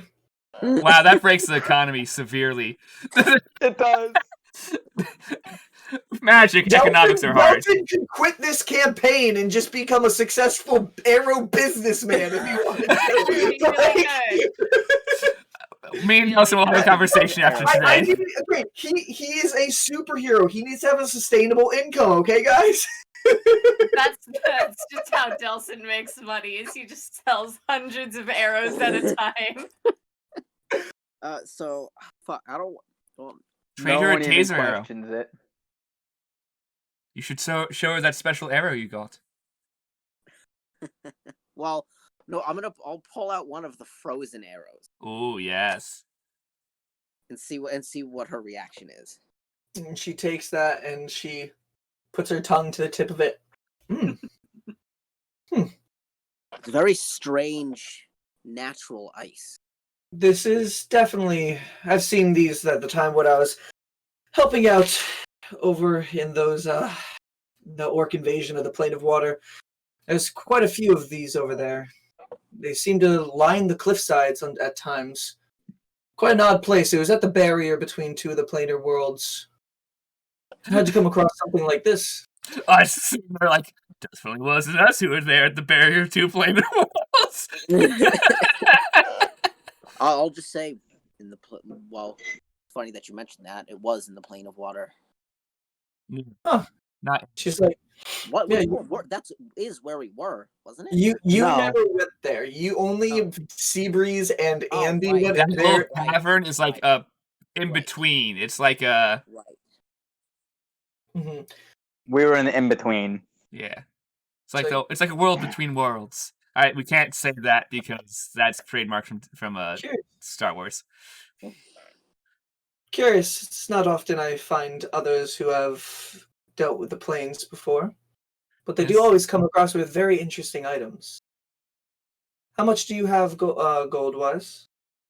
200 and I'll take out my gold, and I have 270.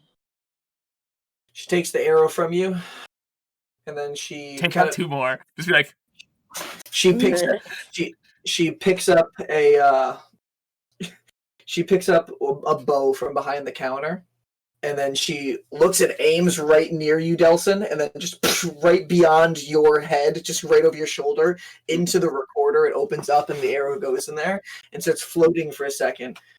And it looks like some of the energy goes up and down, and then it comes up saying 15 gold pieces. So it's saying it's worth 15 gold. Okay. She's like, give me 1 sec. Pulls out another one. You can just do that, Dawson. You could pull out more and then save some gold. I mean, I'm gonna see what Normal's reaction is as I pull out several more.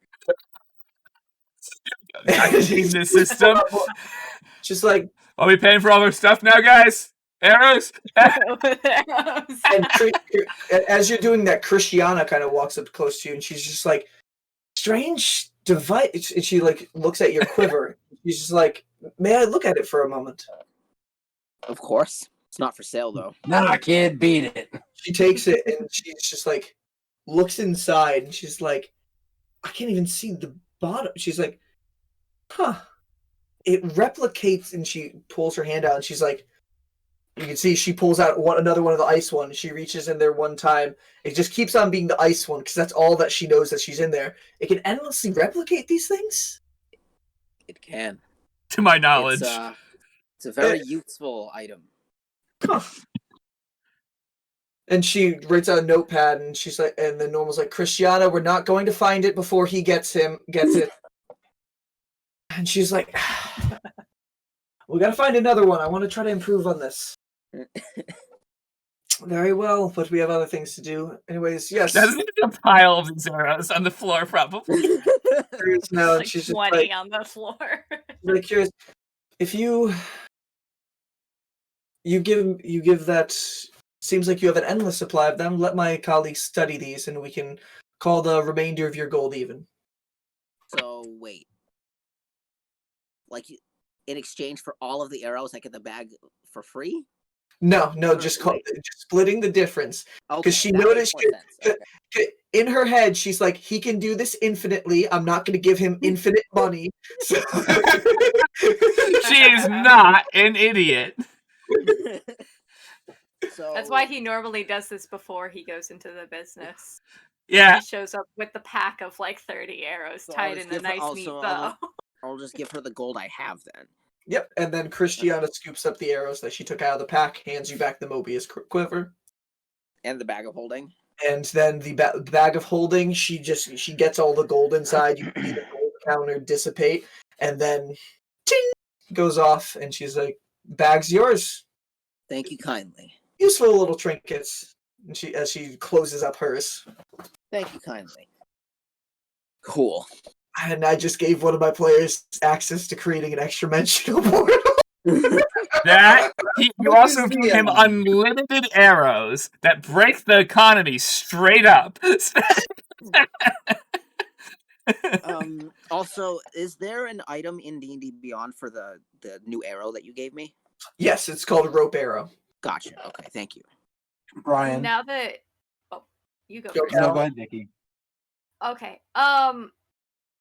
Now that Andy's been like sitting and thinking for a minute, he's gonna pull out the bioluminescent plant from in the water area, and be like, "Do you have anything I could use to make this what it's supposed to be?" Flipping through notes. Give me a second. Also, I'm gonna go to the bathroom real quick. I'll be right back. I realize I have a way to save myself some money. She looks at you and she's like, So it looks like on top of your planar energy, you also took some things yourself that I haven't seen some essence of being in a while. I didn't. That's okay. That's what it's called. We know you can get more, though it's hard to get to them. It's gonna be a lot harder now. It's not something that you can find here on Tychorus. Beg to differ. There's a way. Do you have anything I could use to No, I'll tell you in a second. make it useful? Yes, if you end up actually grinding it down, mixing it with some other particles from let's just say other herbs. She realizes now she can't use fancy words with you. Andy smiles and says she knows. Thank you for helping me. And she's like, you can effectively replicate the Revivify spell with this. What does that do? Well, if somebody's Brings just you back from the dead. Go, it's something that you can bring back from the dead. Normally, you need a diamond in order to use it, but this is kind of supersedes that. Seems like this might have been an origin for maybe the spell itself. That would be very useful. Do you have like tools I could use to do that? Maybe. Well, I'd have to try to actually get something like that myself. Probably somewhere within my mansion. But also, you gotta collect that other material, that spice. I'd need more. Are you willing to pay? I can probably try to find some somewhere, sometime. Not right now. How does that work? Well, in my services, I guess. Christiana, how much do you think that's worth? You're better with the business than I am. And Christiana's just like, to actually travel the amount of time it takes to go and get all that stuff, and we'd have to get over to... we haven't been to that place in a while, and it's quite dangerous. You give us 20 gold pieces, we can probably get some of the material. I actually have to go back there and collect some things. That's a fucking worthwhile fucking endeavor. Hey, and like the tools. So like Andy doesn't know what an herbalism kit is. Mm-hmm. And So are you looking for an herbalism kit? I also need an herbalism kit, right? If you can get the herbalism kit, I can probably get what's necessary to grind it and mix together. Okay. I can ask. I'll send messages to my people. I can ask Janora. Janora might know where one is. She knows a lot of people. That's true. Okay, I'll hand her 170 gold because I'm also buying the stone. Because I have no self-control, and neither does Andy. How much is the sentinel shield? You put in the 20 gold pieces, and then Christiana's about to close up and say thank you, and you keep on pouring more, and she's like, oh, and then you can just see the counter for the good luck stone start going, and she's like, oh. I like that stone. It's really smooth. It goes, ding! And oh, yes! She can pick up the actual stone itself. I like the ding. How much is certain information worth? Depends on the information. If I told you there is a place here in the city that you can get access to that herb. Though I do not know exactly how to get back open, but I can figure it out. I have some of the notes for it. It's going to be a lot harder to get into the building now, though, right? I have a feeling Normal is well equipped to get into buildings she shouldn't be allowed in. Oh, she could go at a different time before we made it harder to get in, right? That. She's also, I assume, quite skilled. Christiana's just like, we have our tricks to get in things. We kind of... Things go wrong, and we try to help them out in times, and Normal's just like, that's not our main goal, though. Just need to record down things. Anyway, but information is priceless in this business. Oh, that's good. I like priceless. What are you wanting for that such information? The boots. Which is a small price to pay. For nearly endless revivify. For breaking the system. I mean, I really should have grabbed more than 5. I grabbed some too. Roll a you did grab some too, but I don't know. I will gladly roll a persuasion check. Okay. That is a 19. 19. She's like, Well, even if you don't tell me, I'm sure I can probably find it out now that I know it's in the city, but do you want to help out? It isn't. Half price. Half price works for me. Ray now also places the breastplate that she has in her bag, which is probably taking out all the extra. Like, it's older, but it should be worth 200, right? The actual old breastplate of this stallion armor? Yeah, Rain's, even though she wants it, she's like, I'll survive. Actually, no, I'm not selling the breastplate. Fuck that noise. Brian, on D&D Beyond, the Stone of Good Luck looks like a cat. That's amazing. So Rain will hand her 200 gold, and then it's like, you can find the herb in the water underneath the Eye of All. If you go inside the building itself, there's a portal. I'm not figured out how to reopen again from the outside. Though you can open it from the inside with some items that are there.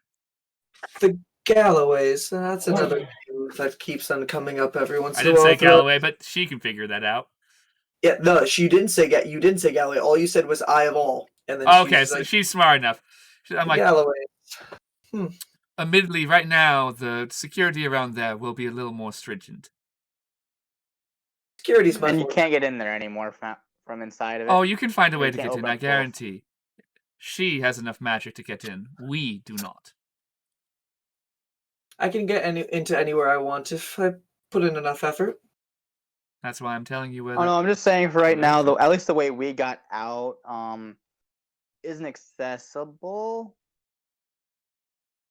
Well, she could go back in time. There's multiple different avenues she could get in. I guarantee it's Serenity. What's going on with the Eye of All? Did something happen recently? Oh, maybe. No, we were in there. Okay, that was a little more blunt. Now we have to tell the goddamn story. We may or may not have broken into the Eye of All, gone inside of the portal, which is an area that's nearly a plane between two worlds.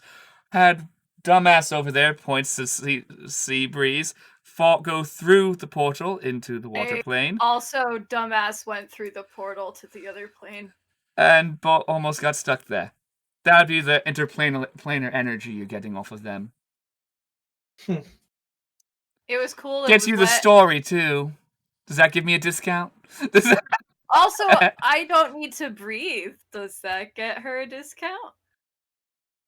Right now, see, like, Andy, I'm pretty sure that's just a monk thing.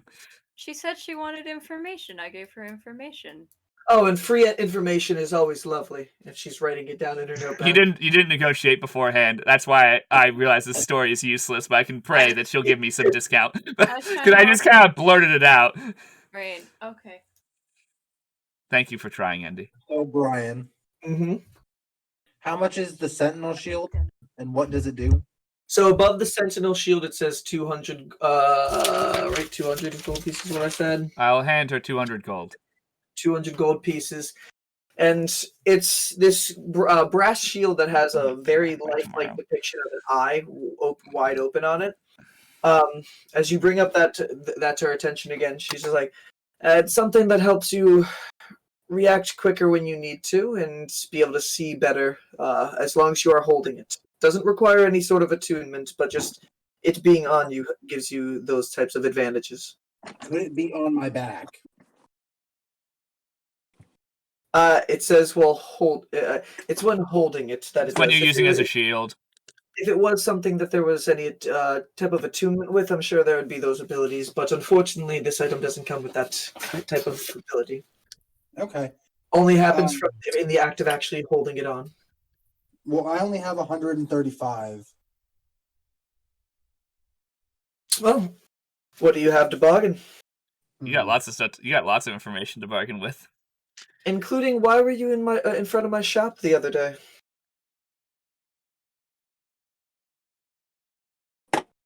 You let me know that, and I'll just take off what you have on your hand. My gills are probably like flaring out, and my like cockatiel thing is like up. And she's also. And what happened to you? And I'm just staring at her, and all of this shit is like shaking on me, and then all of a sudden it just like stops and calms down, and I'm like, okay. And I'm gonna hand her 130 gold pieces and keep the last 5 for breakfast. Christiana takes it inside the bag, and she sees you hold the remaining 5. And she's a little bit curious as to why you're not putting that in the bag yet. Gotta eat breakfast, right? Christiana's just like, and Normal kind of like strings a little bit on her hand harp, and you can see some actual breakfast items do come out of the recorder on like a plate and slide across the floor to your feet. And she's like, "There's your breakfast. The remaining 5 gold." I don't mean right now. I mean for like tomorrow, and I need to be able to like, eat. Roll a persuasion check with disadvantage. With disadvantage, you said? You're still exhausted. I am still exhausted. Well, that's actually not bad. You said persuasion? Yes. I got an 18. 18. Guys, we got a shopping episode going on. A lot of persuasion checks. Yeah. And she's like, very well, very well. Tell me. So I write in the air, but I'm going to use my mimicry to write it backwards. Perfectly. Okay. So I'm going to start writing, story will be worth it, don't worry. She has her pad ready, and she's just like, I'm listening. The reason I was outside your shop the other day is because I'm looking for these things, and I pull out one of the chaos fragments. And she actually goes over, and she's like, maybe that's why you're all familiar. What do you if you're mean? linked to these things. Well, he's linked to those things. Do you have more? Wait, getting off track. And then I keep writing. Okay. and I put that one back in my bag. So that's why we were in the plane of water. That's why we were in the Eye of All looking for them. My patron, the elemental patron of elemental evil, elemental evil patron, is asking me to collect them for him and to deliver them tomorrow night. Deliver them where? Off the city. Off of the edge of the city. She writes it down for a second. She's like, for what purpose? I honestly don't know. Which does worry me, personally. Does worry me quite a little bit as well. Especially because a lot of times those entities aren't easily trusted. Be careful with that. She actually gets serious for a second. And make sure you don't let anything like that corrupt you. And she looks down at you, she's like, because this is something where if anything does threaten parts of history, I am there to stop it. Now, I've seen things that fill both dreams and nightmares alike. Those lines can easily be blurred, especially when you're working with patrons and entities of those sorts. However, there's always constants and variables. I am a constant. Don't let yourself be a variable. I'm going to smile and like chirrup and sort of just explain like that I understand that and I won't let him take advantage of me anymore. And while you were saying that too, everybody noticed the silver of the glass chamber kind of like turned a red for a second and started like rising up. And she let you finish that. And she's like, sorry, was that a little too close? I get it. Fine, the oath. Anyway, yes, don't let that thing get in the way. Just curious look by everyone at the thing. Oh, okay. Brian, can you text me what the Sentinel Shield does? I'll just let you know. If you are holding on to the Sentinel Shield, you have advantage. Hold on. I need to get a piece of paper out. Okay. It's honestly not too crazy. It's while you're holding on to the shield, you have advantage on initiative rolls and wisdom perception rolls. Nice.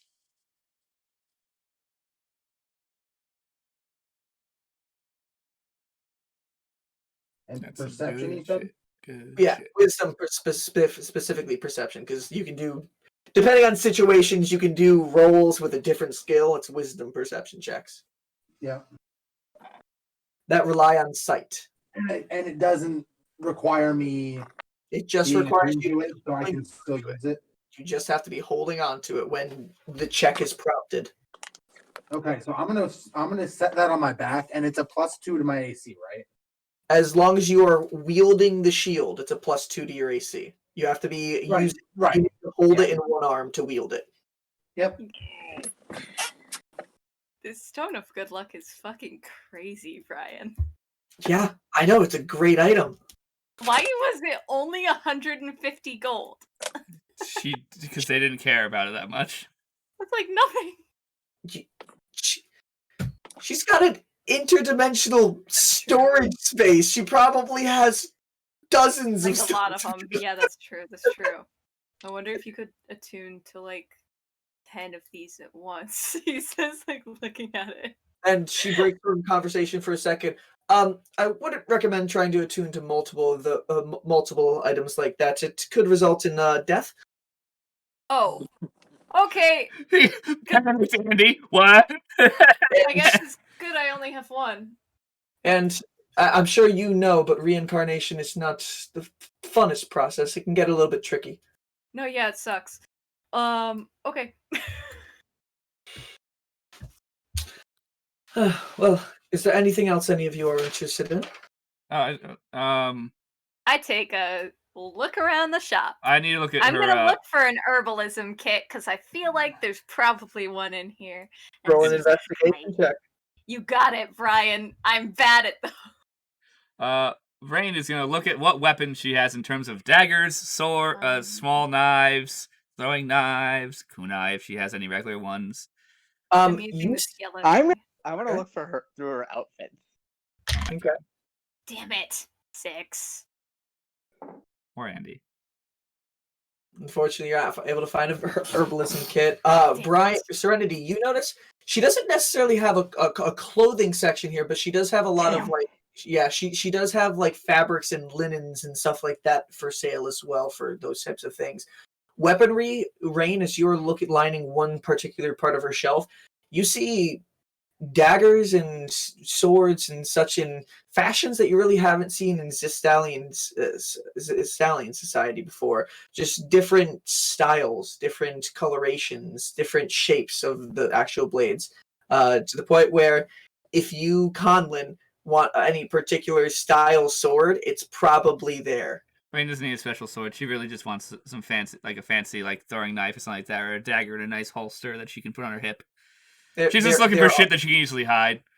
Yeah, you can see a plethora of daggers over there too, all different sizes. Some needle thin, some of them a little bit larger, honestly, almost like a meat cleaver in the size of a dagger type of thing. Like it's all different sorts of sizes. Throwing knives.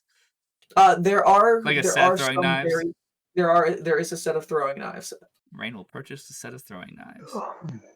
You pick them up, and she's like, "Are you trying to get yourself into more trouble, or is that just a precaution?" Rain looks at her and be like, "Trouble usually chooses me. I don't really choose it." Toss it in the recorder. She does. Rain also finds a dagger that she finds nice that comes with a holster and tosses it in the recorder too.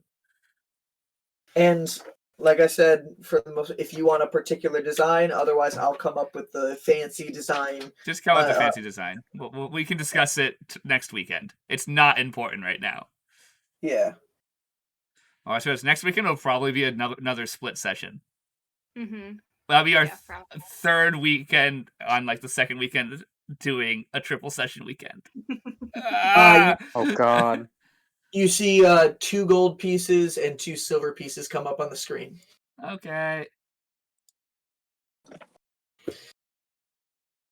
And then she's just like, well, it's been quite interesting. We haven't had a visitor in quite some time, though. I don't really keep track of that very well.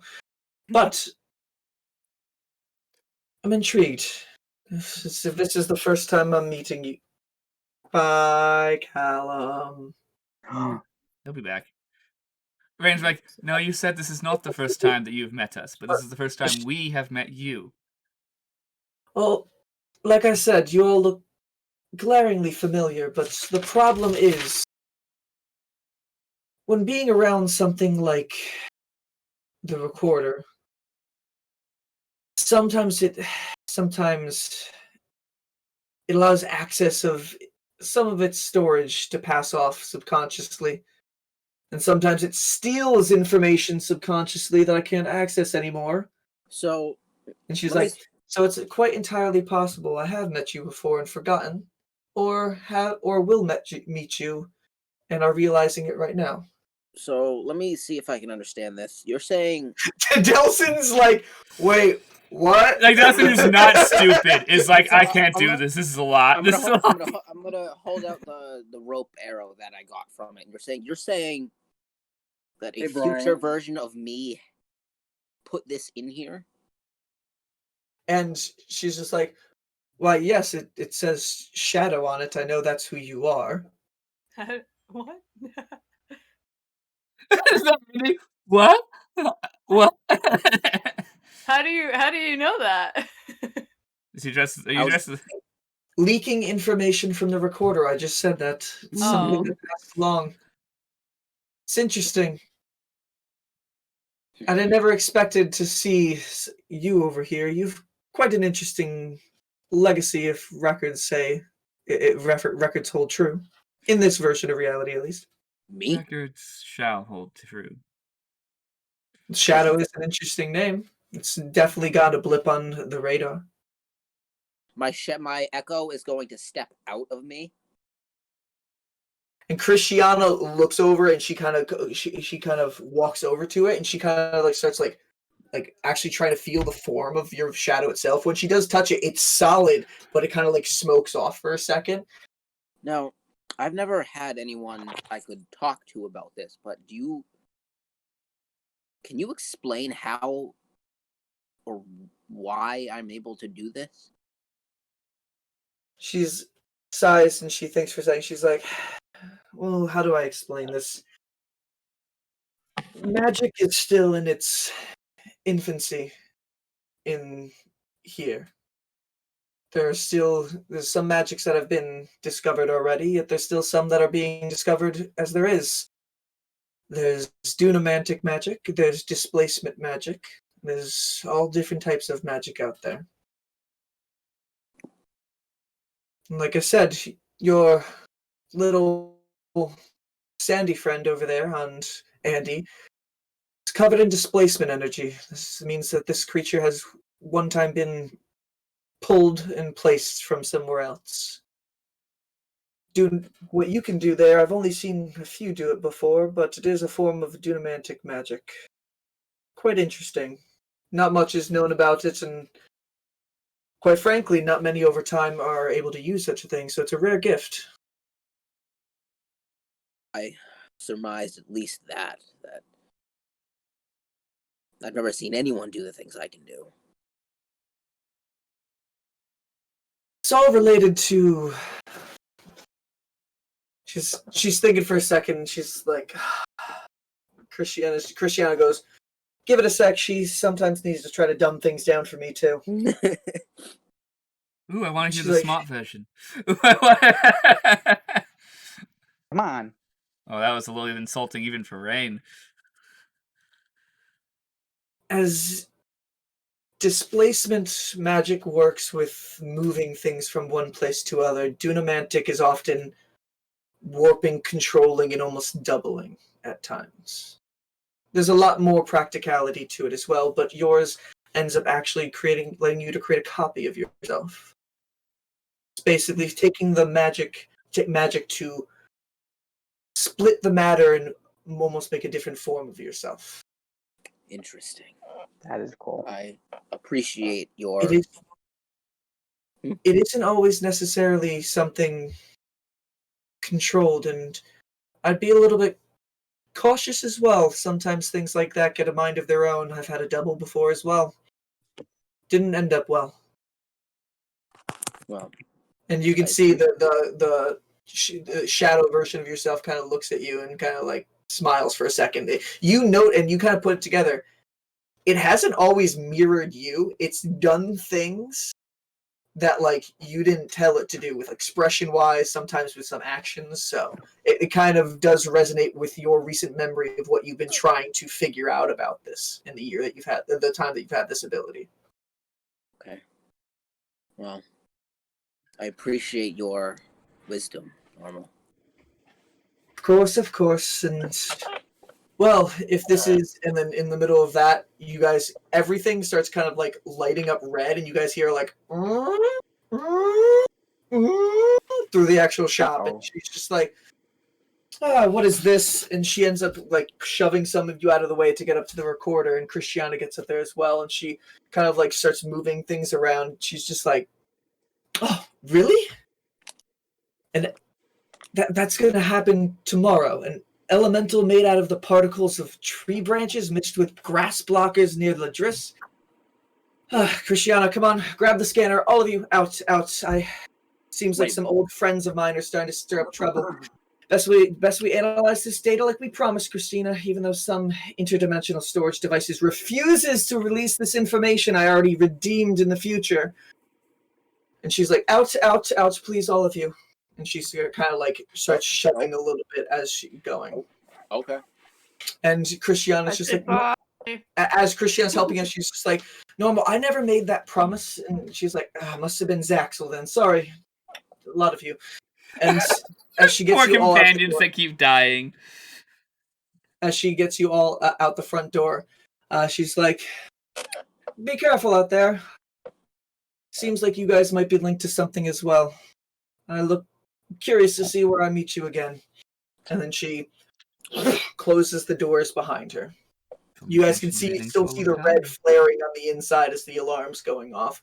And then you kind of just see like a whoosh, flash of white light inside, and the red glaring stops. Window? Hmm? Is there a window? There are windows but one on each side. And he's gonna look in the window. You look inside the window. You see the interior of Normal shop, but Normal and Christiana are not there. Weird. Oh no. Okay. And you guys are out in the streets of Haver. What time is it? Once more. You look up in the sky. The sun is still up. It's not at its apex. It's well past noon. You'd probably say mid-afternoon. So it's like almost 3 o'clock. Yep. And you guys are out in the streets. You guys can see all of the chalk still just lining the area, and you guys are left in silence all together with your new items and a little bit of confusion. Can we take a quick intermission? If you guys want to, we typically end at like 10:30, so it's 9:22 right now. Only because I really need to pee, and then we need to have a conversation as a group. All right, short intermission, just so everybody can go to the bathroom. I promise we will not let this be a half-hour break like we have in the past. If you don't show up back in like 10 minutes, I'm coming back without you. We'll be back in like 10 or so minutes. See you soon. Just so I can pee.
Okay, we're back. I wanted it.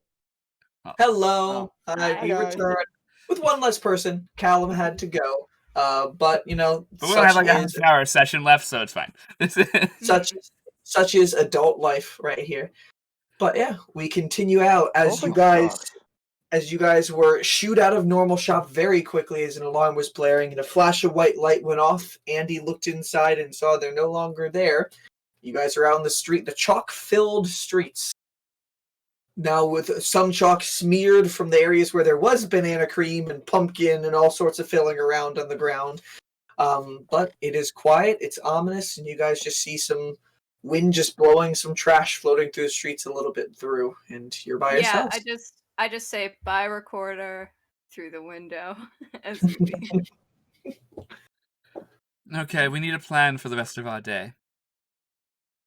Well, it'd be good to attune and take a short rest. I am incredibly hurt. Paul's just like, yeah, I have a task later, like I said. So you There's want some of you guys want to help me out and then spend the night with me? Yeah. Sure.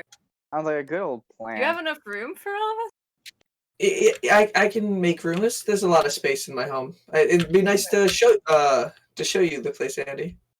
Aw. Yeah, I mean I don't need to sleep, so I can just like sit. Is anybody just weirded out by what she knew? She's a person who travels through time. Not really. I'd hope that she's met us before, that's probably fine. How are you taking that in stride? Like you say that so casually. You do know there's a goddess of time. Like her whole dealio is fucking with it. I don't know if she purposefully. Would Delson I don't know? know Would Delson know about what's her name? The time goddess. Xylia. Xylia.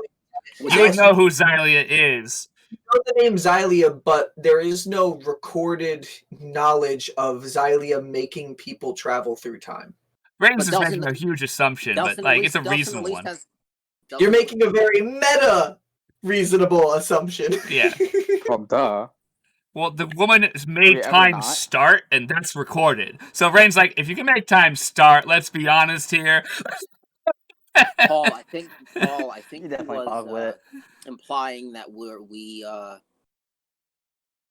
going to meet her again in the future. Well, I probably have to come back tomorrow, so he holds up 2 jars. And he's just like, and we gave her some things, and he's holding up these jars. He's just like, it's funny. This is exactly what it told me I needed. Now that's even more curious and worrisome. It's like, so I gave myself what I need. Paul's like, yeah. Oh boy, don't you know? Paul, I think if you think too hard, it's gonna hurt you. I don't like that it doesn't work. What doesn't? That the what do you say, Rain? Logic doesn't work. It does ish. No, because then it doesn't come from anywhere. It's a paradox.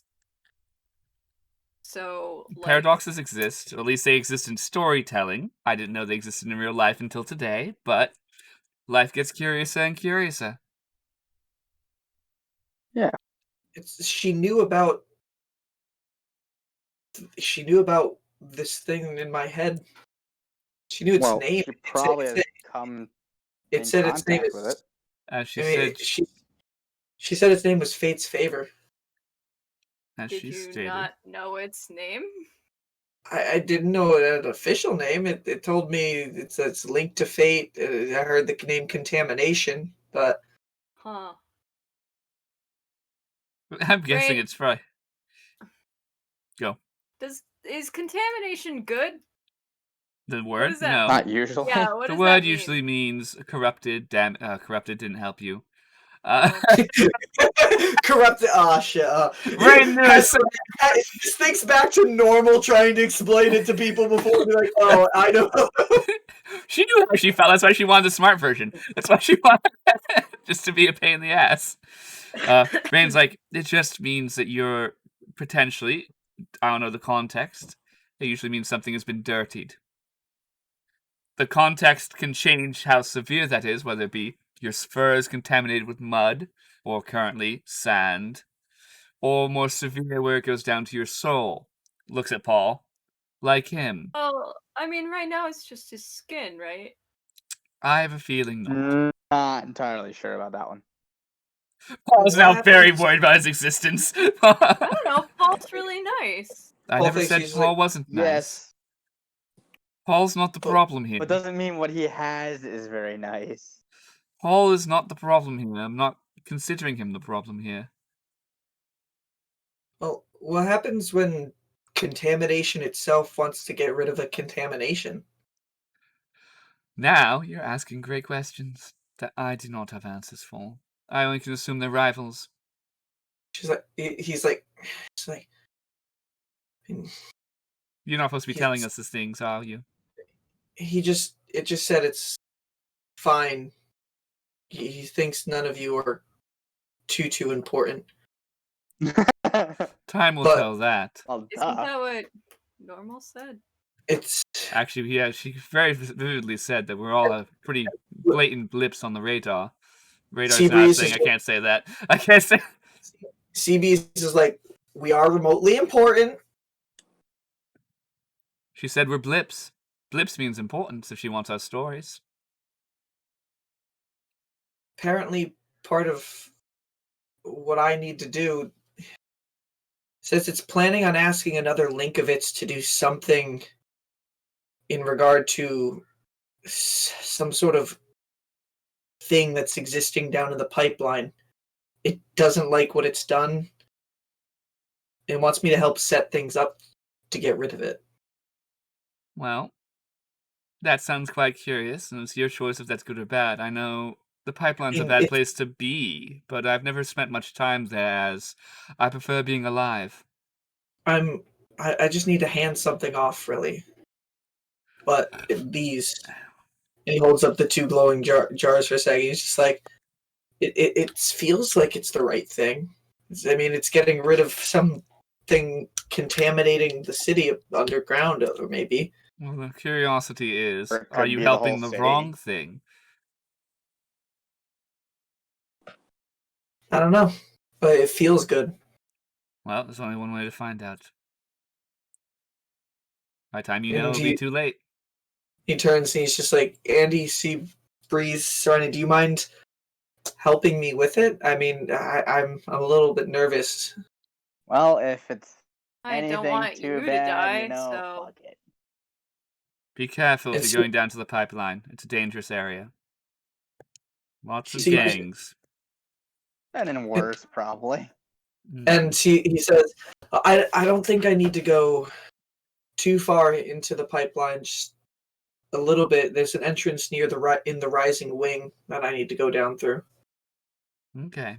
Well, you guys can head off and do that. Do you know when in the sky you need to do that?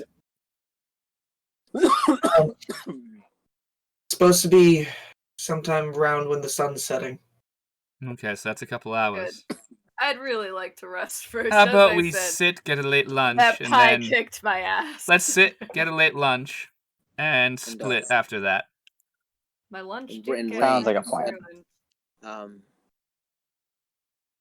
You said you want to accompany me when I go to see my mother? I think that would be a good choice if you're willing to let me. I think I'd prefer having company. It's been a while since I've spoken to her. It'd be nice to have the company. Absolutely. I think we'll discuss our plan on the way there. Though, after lunch, we need to either go back to your hideout or go somewhere. We can't wear the rags we're wearing to go see your mother. No. What are we going to do with that invitation that we got? It looked blank. Well, I don't know about you guys, but I don't think I can pass myself off as being related to Vojo. You're correct, Andy. So there's no name on the invitation? There's no name on the invitation, and I can make a second one. Oh. Everyone's kind of smiling very big right now. It's like, wait, you can make another one? Why didn't we make these from the beginning? Because they only have one name on them. I can't. If I just copy one, it's gonna be much hard. One that has a name on it. Changing it's a lot harder using the method I'm going to use. Oh, that But writing in a blank one on a blank one's quite easy. Also, it helps having the written one so that you know what the names look like. The handwriting looks like. If I can look at the several invitations we have, I can fake the handwriting quite easily. I'm an expert forger. That'll be helpful. I also technically could forge several more of these if I wanted to, but that would take several hours, and I do not feel like doing that. I don't need one. My mother. Oh my god, we could overrun this whole thing. So it looks like we have a couple of these just so I can invite people from the I don't think that's a whorehouse. Great idea. I kind of need to. Adding tons of extra people will cause their eyes to be up. I have a feeling 1 or 2 people who are missing from a guest list is a small oversight of, oh, I apologize. But 30 succubi showing up with invitations, I have a feeling that would cause some suspicion. Probably. It could be interesting. Luckily, Serenity, you need to figure out what's her face's siblings look like. I was gonna work on that tonight. Okay, very good. I think I can fake it as her sister, though the scars and tattoos will make it harder. We can get one of those potions to do that. Well, maybe Vojo has some sort of painting or something that we can go off of. I would suggest Serenity, you go have a good time tonight and find out. I was just gonna ask her for it after a little session. Sounds perfect. It's a rare time. Your skills are quite useful, though I think they'll be useful at the gala. And so, I think we have everything for the gala. As long as Delson gets the ticket from his mother, we have everything we need to cover everybody, right? We have more than we need. We'll have 2 extra tickets, I believe. Trying to do math. I'm not good at math. We've Paul and Seabreeze. Those are 2 tickets. We got 3 from the Baroness, and we have 1 extra. So that's 6 tickets we have. I can replicate. Oh, then we have 1 from Delson's personal ticket if he gets it. We'll see how our night goes. I'm already on the list, as my mother tells me. There's an invitation with my name waiting on it. Yes. So that gives us 7 invitations, and I can make an 8th one. Extra. You can make one for me. Yes. Well, maybe we can get that Triton who is hanging. That was my thought. Give him one of the invitations. Make more than one, right?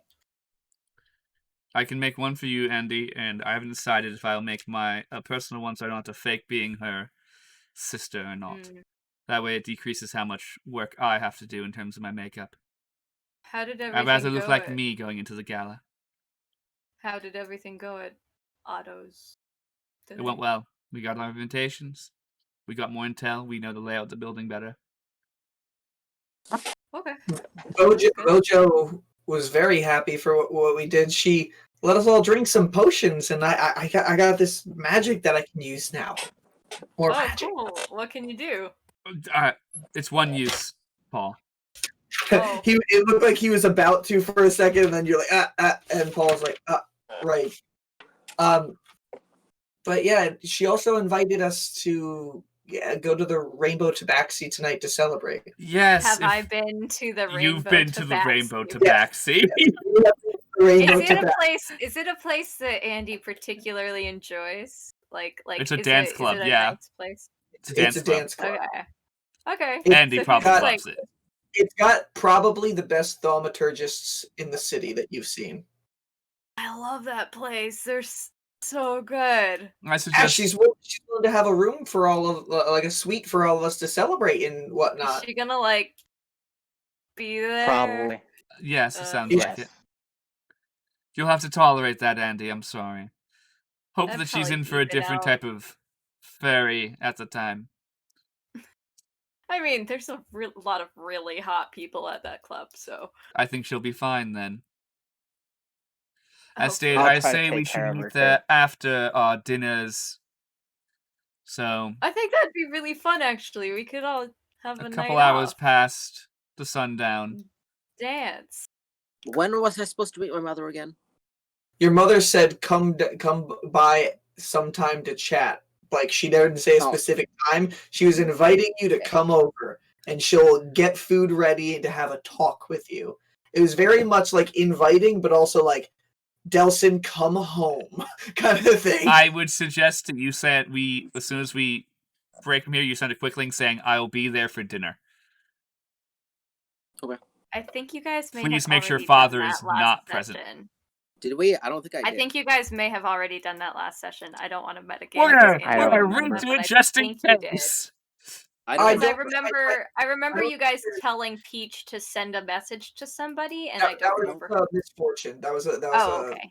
That was me saying sketchy that none of you asked me about again, which is okay. I'm sure Delson will ask me later, because Delson definitely heard me say give this a misfortune. Okay, well, let's get lunch. Where's near? What's nearby? We're in You guys are over in Haverwing's Edge right now. There's a couple restaurants in Haverwing's Edge, right? My house is nearby. If you guys want to go there, I can probably cook something up. Nice. You just want to go get some lunch at Paul's? I'm gonna look at Delson, who's been to Paul's before, and be like, "Is that where we want to go?" I'm just gonna give him a look, or do we want to go to a restaurant? It's not. It's honestly kind of nice. Okay, then it's at Paul's. Wait, is it going away from when me and Delson have to go because we have to go to his hideout? No, I'm pretty sure we actually live relatively close. Yeah, Delson lives in Nature's Direction, which is Haverwing's Edge, so it's not that far. Then we'll go to. We'll be nice, and we'll go to Paul's house. Rain will see Paul's house and kind of be like, "Oh, all right." So she's lived it like this before, so it's whatever. Yeah. So you guys head off into the streets. You follow back through the winding cobblestone path that led you over to Normal's shop.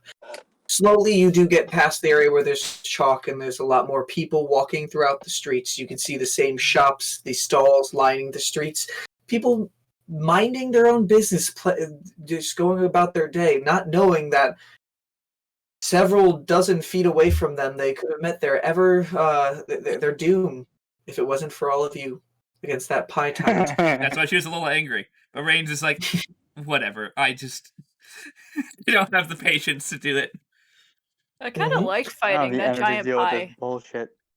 It was really fun. And as you guys, far too messy.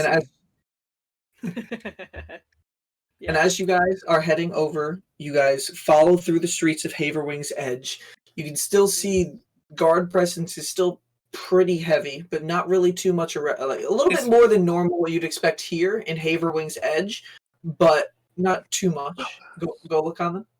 Do I still have Pitch with me? I have not thought about this the entire time. I was about to ask if Lucky was around too. You set Pitch off, and Lucky is actually following behind you guys. So I'm going to whistle for Pitch and hope that Pitch has me some gold and he makes some money back.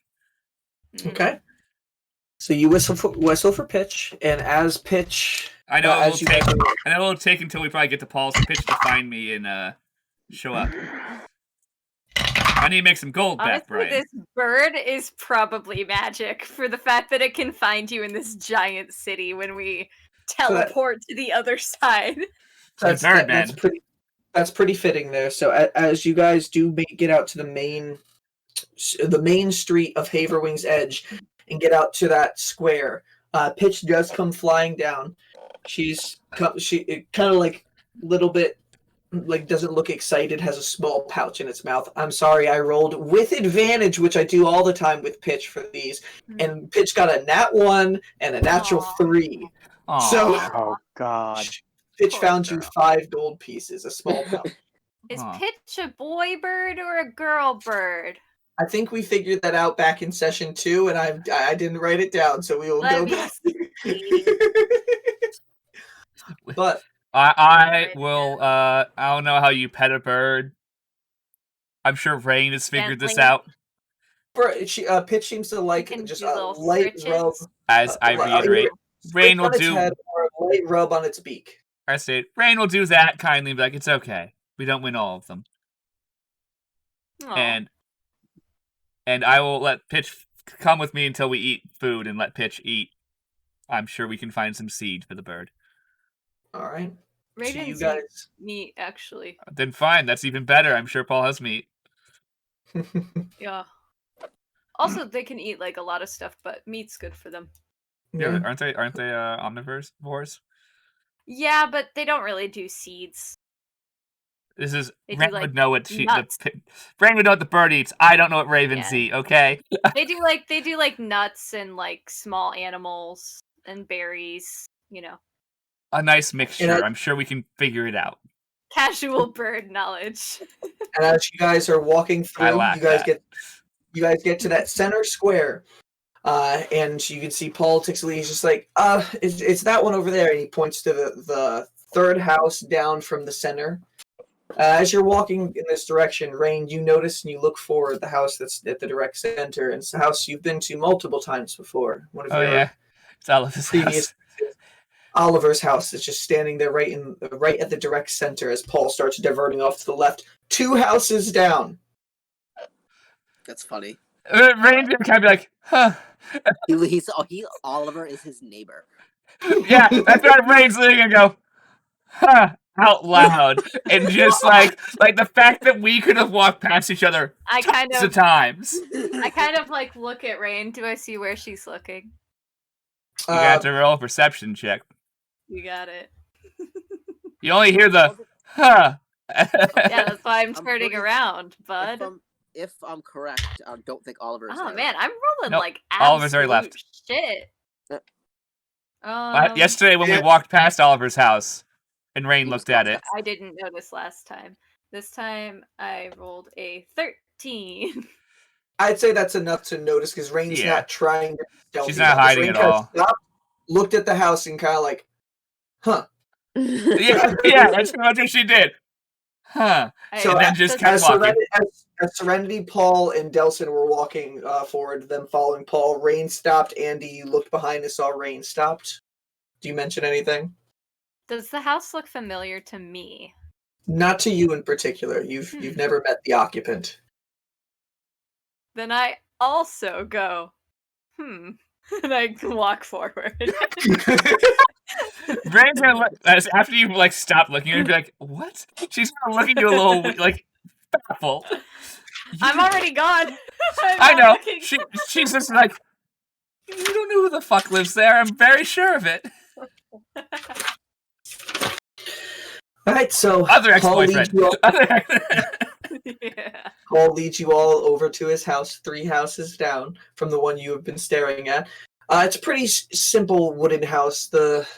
There's a lot of buildings nearby that seem to be at least broken, busted windows, missing boards. And for the most part, Paul's only missing a few boards on the roof. For the most part, the exterior of the house is pretty fine for the poorest ring of the city. He opens the door. He's like, well, make yourselves at home. He opens the door for you all. I'll head in. I think Rain, when she crosses the threshold and sees it's a little more decrepit, at first she has like a pause of like, not disgust, it's not the right word, but like kind of like feeling bad for him, and then stops and just acts normal and actively tries to act like this is very okay because she's been at the point of not having a house and living in a crate, so she's like, okay, to be honest, if I think about it. And for those she humbles herself. And for those of you who are being here for the first time, Paul's home is for the most part one room, but sectioned off, separated by stacks of hay, also some like wooden fences inside the house, and then there's a ladder to your immediate left that leads upstairs. The center of the bottom floor has a hollowed out section through the floorboards where it looks like there is some cooking materials there, but looks a little bit spilled over after some events the previous night. The left back corner seems to have a pen that looks like it had held animals in the past, but there's no animals in there at all. The hay seems pretty padded down as if somebody had been sleeping there before. There is an actual section to the back right where there looks like makeshift counters and some cabinets also in disarray. One of the actual doors kind of hanging off one of the hinges. And then there's a back door with some windows that leads out to a porch that overlooks the edge of the city. And Paul comes in, he's like, it's not much, but I can, I think I have some elven bread left over, and I can probably make some sort of eggs if you guys want, or bacon. I think I have a little bit of that. That sounds great, Paul. That's Thanks, fine. I'm glad you noticed that theme. Paul likes eggs. That one of his character traits he wrote down on his piece of paper? Minnesota accent. Eggs. But why did I write eggs? Like, I just love that was the only two things on the list. Minnesota accent. Built his character from there. Hey, Brian. Yes. Can I try to sneakily, like, just kind of zhuzh the cabinet door to kind of fix it and, like, use my thieves' tools to just kind of, like, try and readjust the cabinet? Yeah. If you don't even need to necessarily roll. You're good with your hands. If you take enough time, as Paul's walking over, he sees you get it back together. I was trying to maybe keep him from noticing. Okay, roll. Honestly, roll a sleight of hand check. Okay. Just because Andy's like, I feel bad. That's a 16. 16. His passive. He's not actively looking at his passive. Yeah, Paul walks over first to the center where it seems like the floor is hollowed out and it's got the actual bowl, the pot to actually cook things in. And he started to straighten out. He's like, sorry, so when the sea breeze collapsed here last night, and he's like, my bad. He starts fixing things up, and then he's like, let me get some things from the cabinet. At that time, Andy, you're kind of walking by him as he comes up. And he's like, oh. I put my tools away. And he looks at it kind of confused for a second, but doesn't question it. And he just goes over there. I'm waiting for him to put the cabinet and close the door again, and just goes crooked again. No, it opens beautifully now. And as he is getting all supplies to start cooking, you guys are all in his house. Like I said, there's a section where there's almost like a pen where there used to be animals, stacks of hay, and sections that are there's a ladder that goes upstairs, right? And a ladder that goes upstairs, yes. Rain's going to kind of just lean between the rungs of the ladder and not sit down. Mm-hmm. Can I tell from, like, the setup for the animals what kind of animals he used to have? It looks like there's enough space for a horse. Aw. Boy lost his horse. Aww. Horses are amazing. Horses are cool. Yeah. So that got sad for a second. Horses are cool. Is there anything you guys would like to talk about or discuss as Paul's getting everything cooked? I don't know, Andy, you're the king of conversation starters. What's Andy need? Am I? You are. I don't know if you do it on purpose. Sorry for the pressure, Vicky. Sorry for that. Eddie just kind of feels like... Rain's not going to say anything. She's just leaning on the thing, observing the house. She does not look at you and say, what you're thinking about, Andy? Okay, so I'm like that then.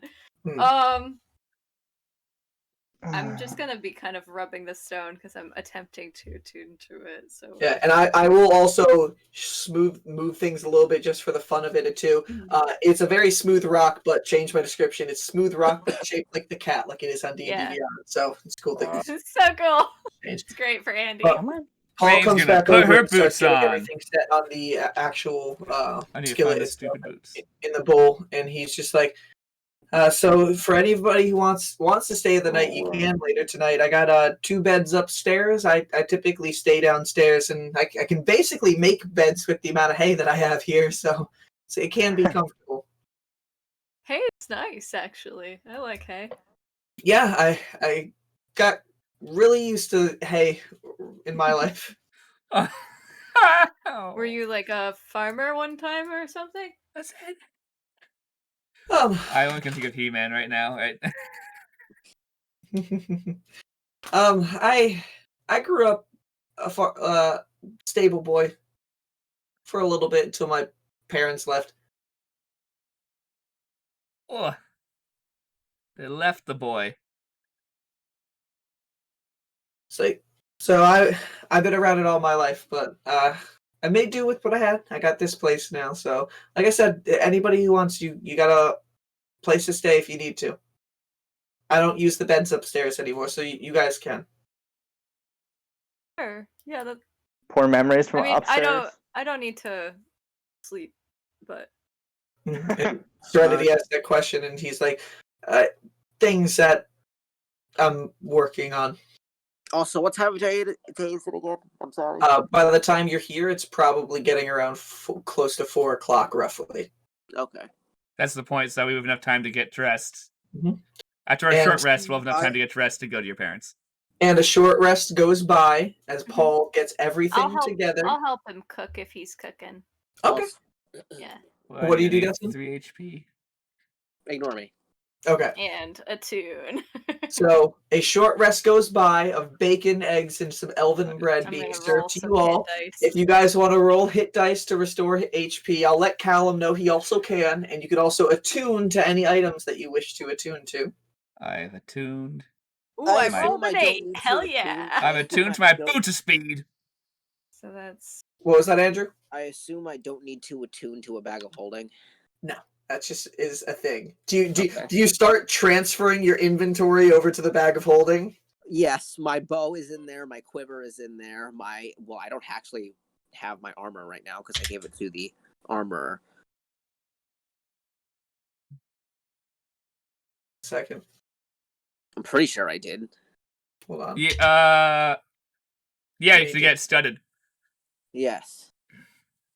Okay, I'm using 3 of my hit dice because I think that if I use 4, then only 3 will come back, right? Matt, it's your half of your level rounded up for your hit die that come back. Rounded up, so I can use 4. Okay. I need to check the definition of something. Hold on 1 second. Okay. I'm gonna use the 4th one.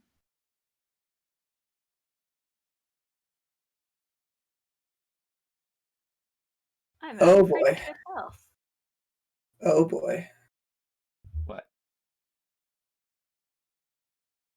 I can make my AC a 17, guys. Nice. I could have the breastplate. I forgot about that. And then you had the shield. I can make it a 19. I can be a tanky rogue. I'll tune to the stone of good luck. Which is so great, it hurts. I love it so much. Okay. All right. Off of a semantic thing, this isn't going to happen because the Mobius quiver is a homebrewed item that Andrew and I made together. But if we had worded it different, something... Wait, what is it? What is this? Because me and you did not specify this, Andrew, when we made the Mobius quiver, you have just saved your ass. Oh, shit. Yeah, oh, shit. Okay, I know what you were... Okay. The Mobius quiver is an extra-dimensional bag. The bag of holding says placing a bag of holding inside an extra-dimensional space will cause that to happen. You're taking the Mobius quiver and putting it inside there. So semantics say that doesn't happen. But if you put the bag of holding in your quiver, the world explodes. No, if me and Andrew didn't if we specified that the quiver has the similar properties as that, all of you, because it's a small enough house, would have just been shunted into the astral sea. Oh my god, Andrew, you almost just ruined the fucking ice. Do you know how angry Rain would be with you? She would be scolding you. So bad. And the astral sea sends you out to different portions. You don't go together. You all get randomly scattered. No. Also, Andy would be so slow there, because don't you move because of your intelligence? Based on your intelligence. Raven has to go find you all. Insane. That would drive him so crazy because he's so used to being semantics say that doesn't happen, and you don't realize this would have happened, but just all of us know you were a smidgen away and you have a lenient DM, so he didn't allow that to happen. So he didn't break the game. Also, don't put the bag of devouring in there. So the bag of holding does specify that when you place a bag of holding inside it. When you place a bag of holding inside an extra-dimensional space created by a handy haversack, a portable hole, or similar item, instantly destroys both items. So, Mobius Quiver is different because it's a homebrewed one, and we didn't really put that as an actual feature of it. So, of it going inside another one. So you technically can put that one inside there. It's technically an extra-dimensional space existing inside an extra-dimensional space, but it's allowed.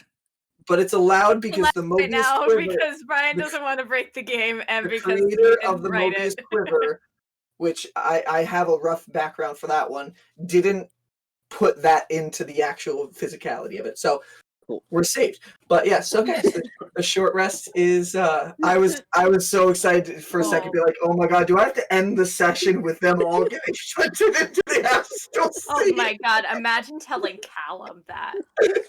Like just ending the session and texting Callum, ... we're in the astral sea.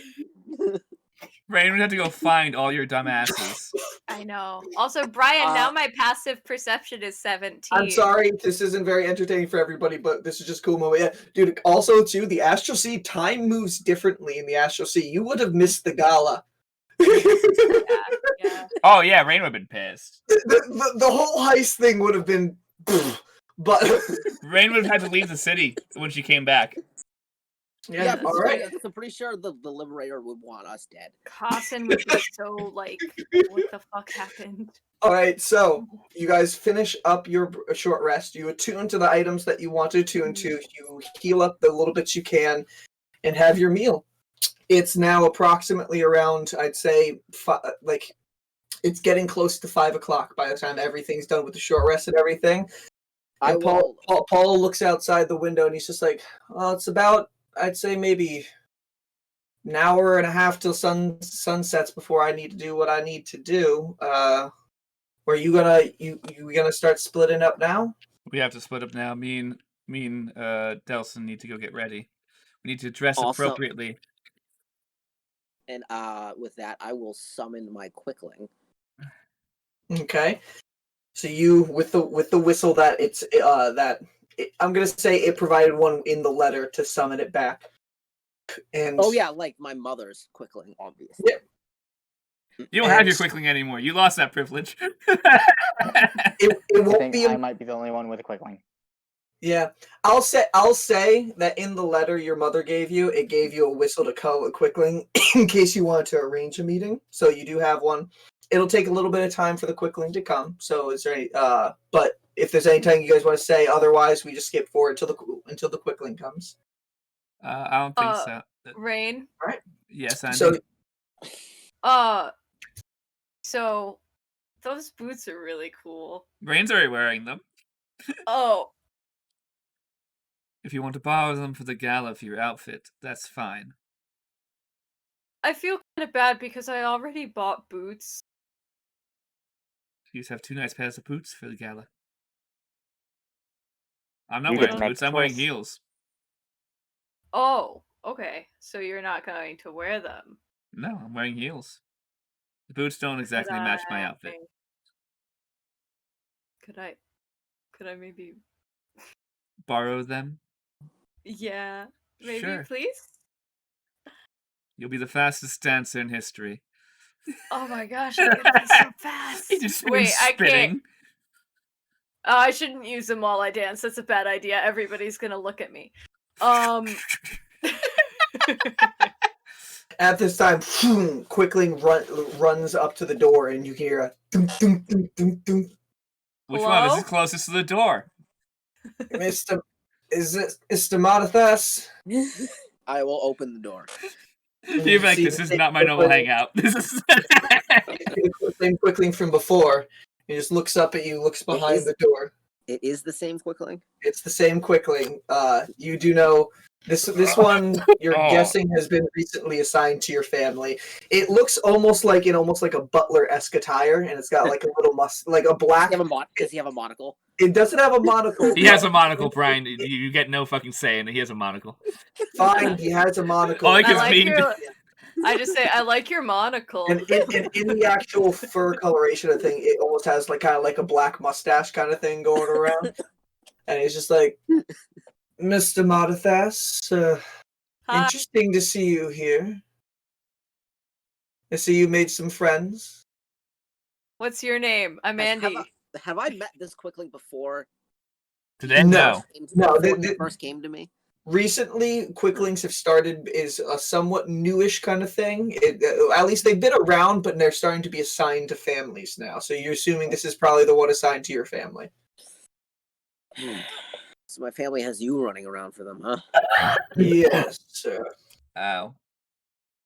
Well, if you wouldn't mind telling my mother that I will be joining her for dinner tonight. And I'll be bringing a friend. And he looks behind you, just like, all of them, sir? No, just one. Very well. Well, I will go and make sure the correct preparations are met, and I will let Cecilia know. I'll nod. Bye. Dashes away. He didn't tell me his name. We'll figure it out for you, most, Andy. Most don't. Maybe I can, like, do some investigating. Andy investigates the Quickling service. All he does is meet the nice fur bulk. I really like that male. Mm. It's cool. Yeah. Too bad you can't read letters. I just think that it's cool that you can tell people things from far away. I mean, I can't, but people can. Yeah, I can't, but other people can. I don't think any of us can. I definitely can't. You can just now. We can write letters. Andy can't read or write. Well, Normal had that one item, I think she called it a sending stone, that let you send messages from far distances, she said. Yeah, we probably should have looked how much Only that had one cost. use. Probably. I think it said 200 gold pieces for that. I could be wrong. I don't have even close to that. I spent all my money. We'll see what Pitch brings me later. Did you send Pitch back off? When we walk out of the after I gave Pitch food, after we walk out, I'm sending Pitch back off. So you guys all full stomachs, new inventory, fully a little bit recovered. You guys walk outside of Paul's house. And Rain and Delson, you separate a little bit to one side. Serenity, Seabreeze, Paul, and Andy on the other. Where are we going to meet up afterwards? We shall meet at the club. I know the way. I can show you guys. The club? Yeah. The Rainbow Tabaxi. We're meeting at the Rainbow Tabaxi. Remember, the Baroness has nicely given us a suite. Invite.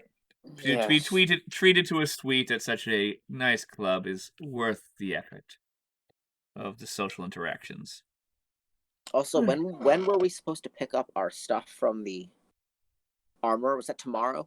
That's tomorrow afternoon. Your clothing and your armoring and now the thing with normals are all pickup dates tomorrow. I can pick up my shit tomorrow.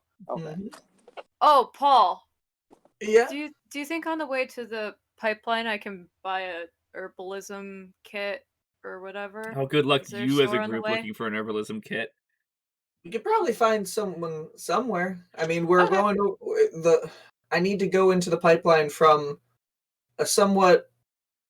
I think there's a few shops over near where I'm supposed to go. Won't take long. It's just like where do you need to go, Paul? There's an entryway behind a weapon shop called the Sharp and Touch. Is that my parents' shop? Andy, you should know that area. Rain would know that too. Andy, you should know that area quite well. One of your neighbors must have an herbalism kit. Did I know that there was an entrance to the pipeline there? No. Nope. You only know entrances to the Underzista. This is a direct entrance to the pipeline. Crisis. 1 second, his brain is rebooting. Paul will see you be like, do you know the place, Andy? Yeah, Andy does know the place. It's his parents' shop. Yeah. Andy just like, It's my house. Oh. Well, I guess you could probably stop by there if on the way if you want. I get to get changed after. I don't think they sell herbalism kits, right? Because they're at weapons store. No, but some shops nearby. I know some shops nearby. You're friends with the shop owners nearby, so yeah, I know. I know someone near there. Make him a shop right now. God, am I gonna have to talk to my parents about this? No, do not talk to your parents about this. They will not like what I've gotten you into again. Well, what if they know about it? Do they know about it? The entrance behind your house? I have no clue. I didn't know about it, but it's behind our house. That's on you, Andy. Good luck. And Ray's gonna be like, grab Delson and be like, let's go. Sorry, Paul. It's like, it's okay. I don't want to get you or your family in trouble. We can try to avoid them if you want. We can say hi to them after. I could get changed before the party tonight. The dance. All right. And as the two groups slowly start walking off in two separate directions, to two separate sessions once more for their DM to come up with. Good luck. We will end tonight's session here. Brian! So, why do we keep a doing big this? lore dropping and a setup episode here today. It's fun to finally get involved with all this stuff and have you guys take a peek at the intricacies of normal shop with normal things and that whole plot line in this world. But I'm glad we got all this stuff. You guys now have some good items. Delson has basically probably one of the best combos in the world of just creating a gate to the Astral Sea if he wants to. But yeah. This isn't working. Grabs both bags. Sucks for everyone else. So next week, if everything does align properly, we'll probably do something similar to the session split we did in the past. We're like one on a Saturday, one on Sunday, split up that session. We've got to figure out if everybody can play and what times work. Follow us on our Twitter, NatDisasterDND, and Instagram for some pictures and videos and stuff, just to keep up to date with that news. Please give us a follow, get us to Twitch affiliate. We love the story that we're telling. We all love playing it. And I want more people to see it and enjoy it as well. So please follow us, subscribe to us on YouTube, and thank you all for coming. We will see you for the next disaster. Good night. Goodbye. Good night.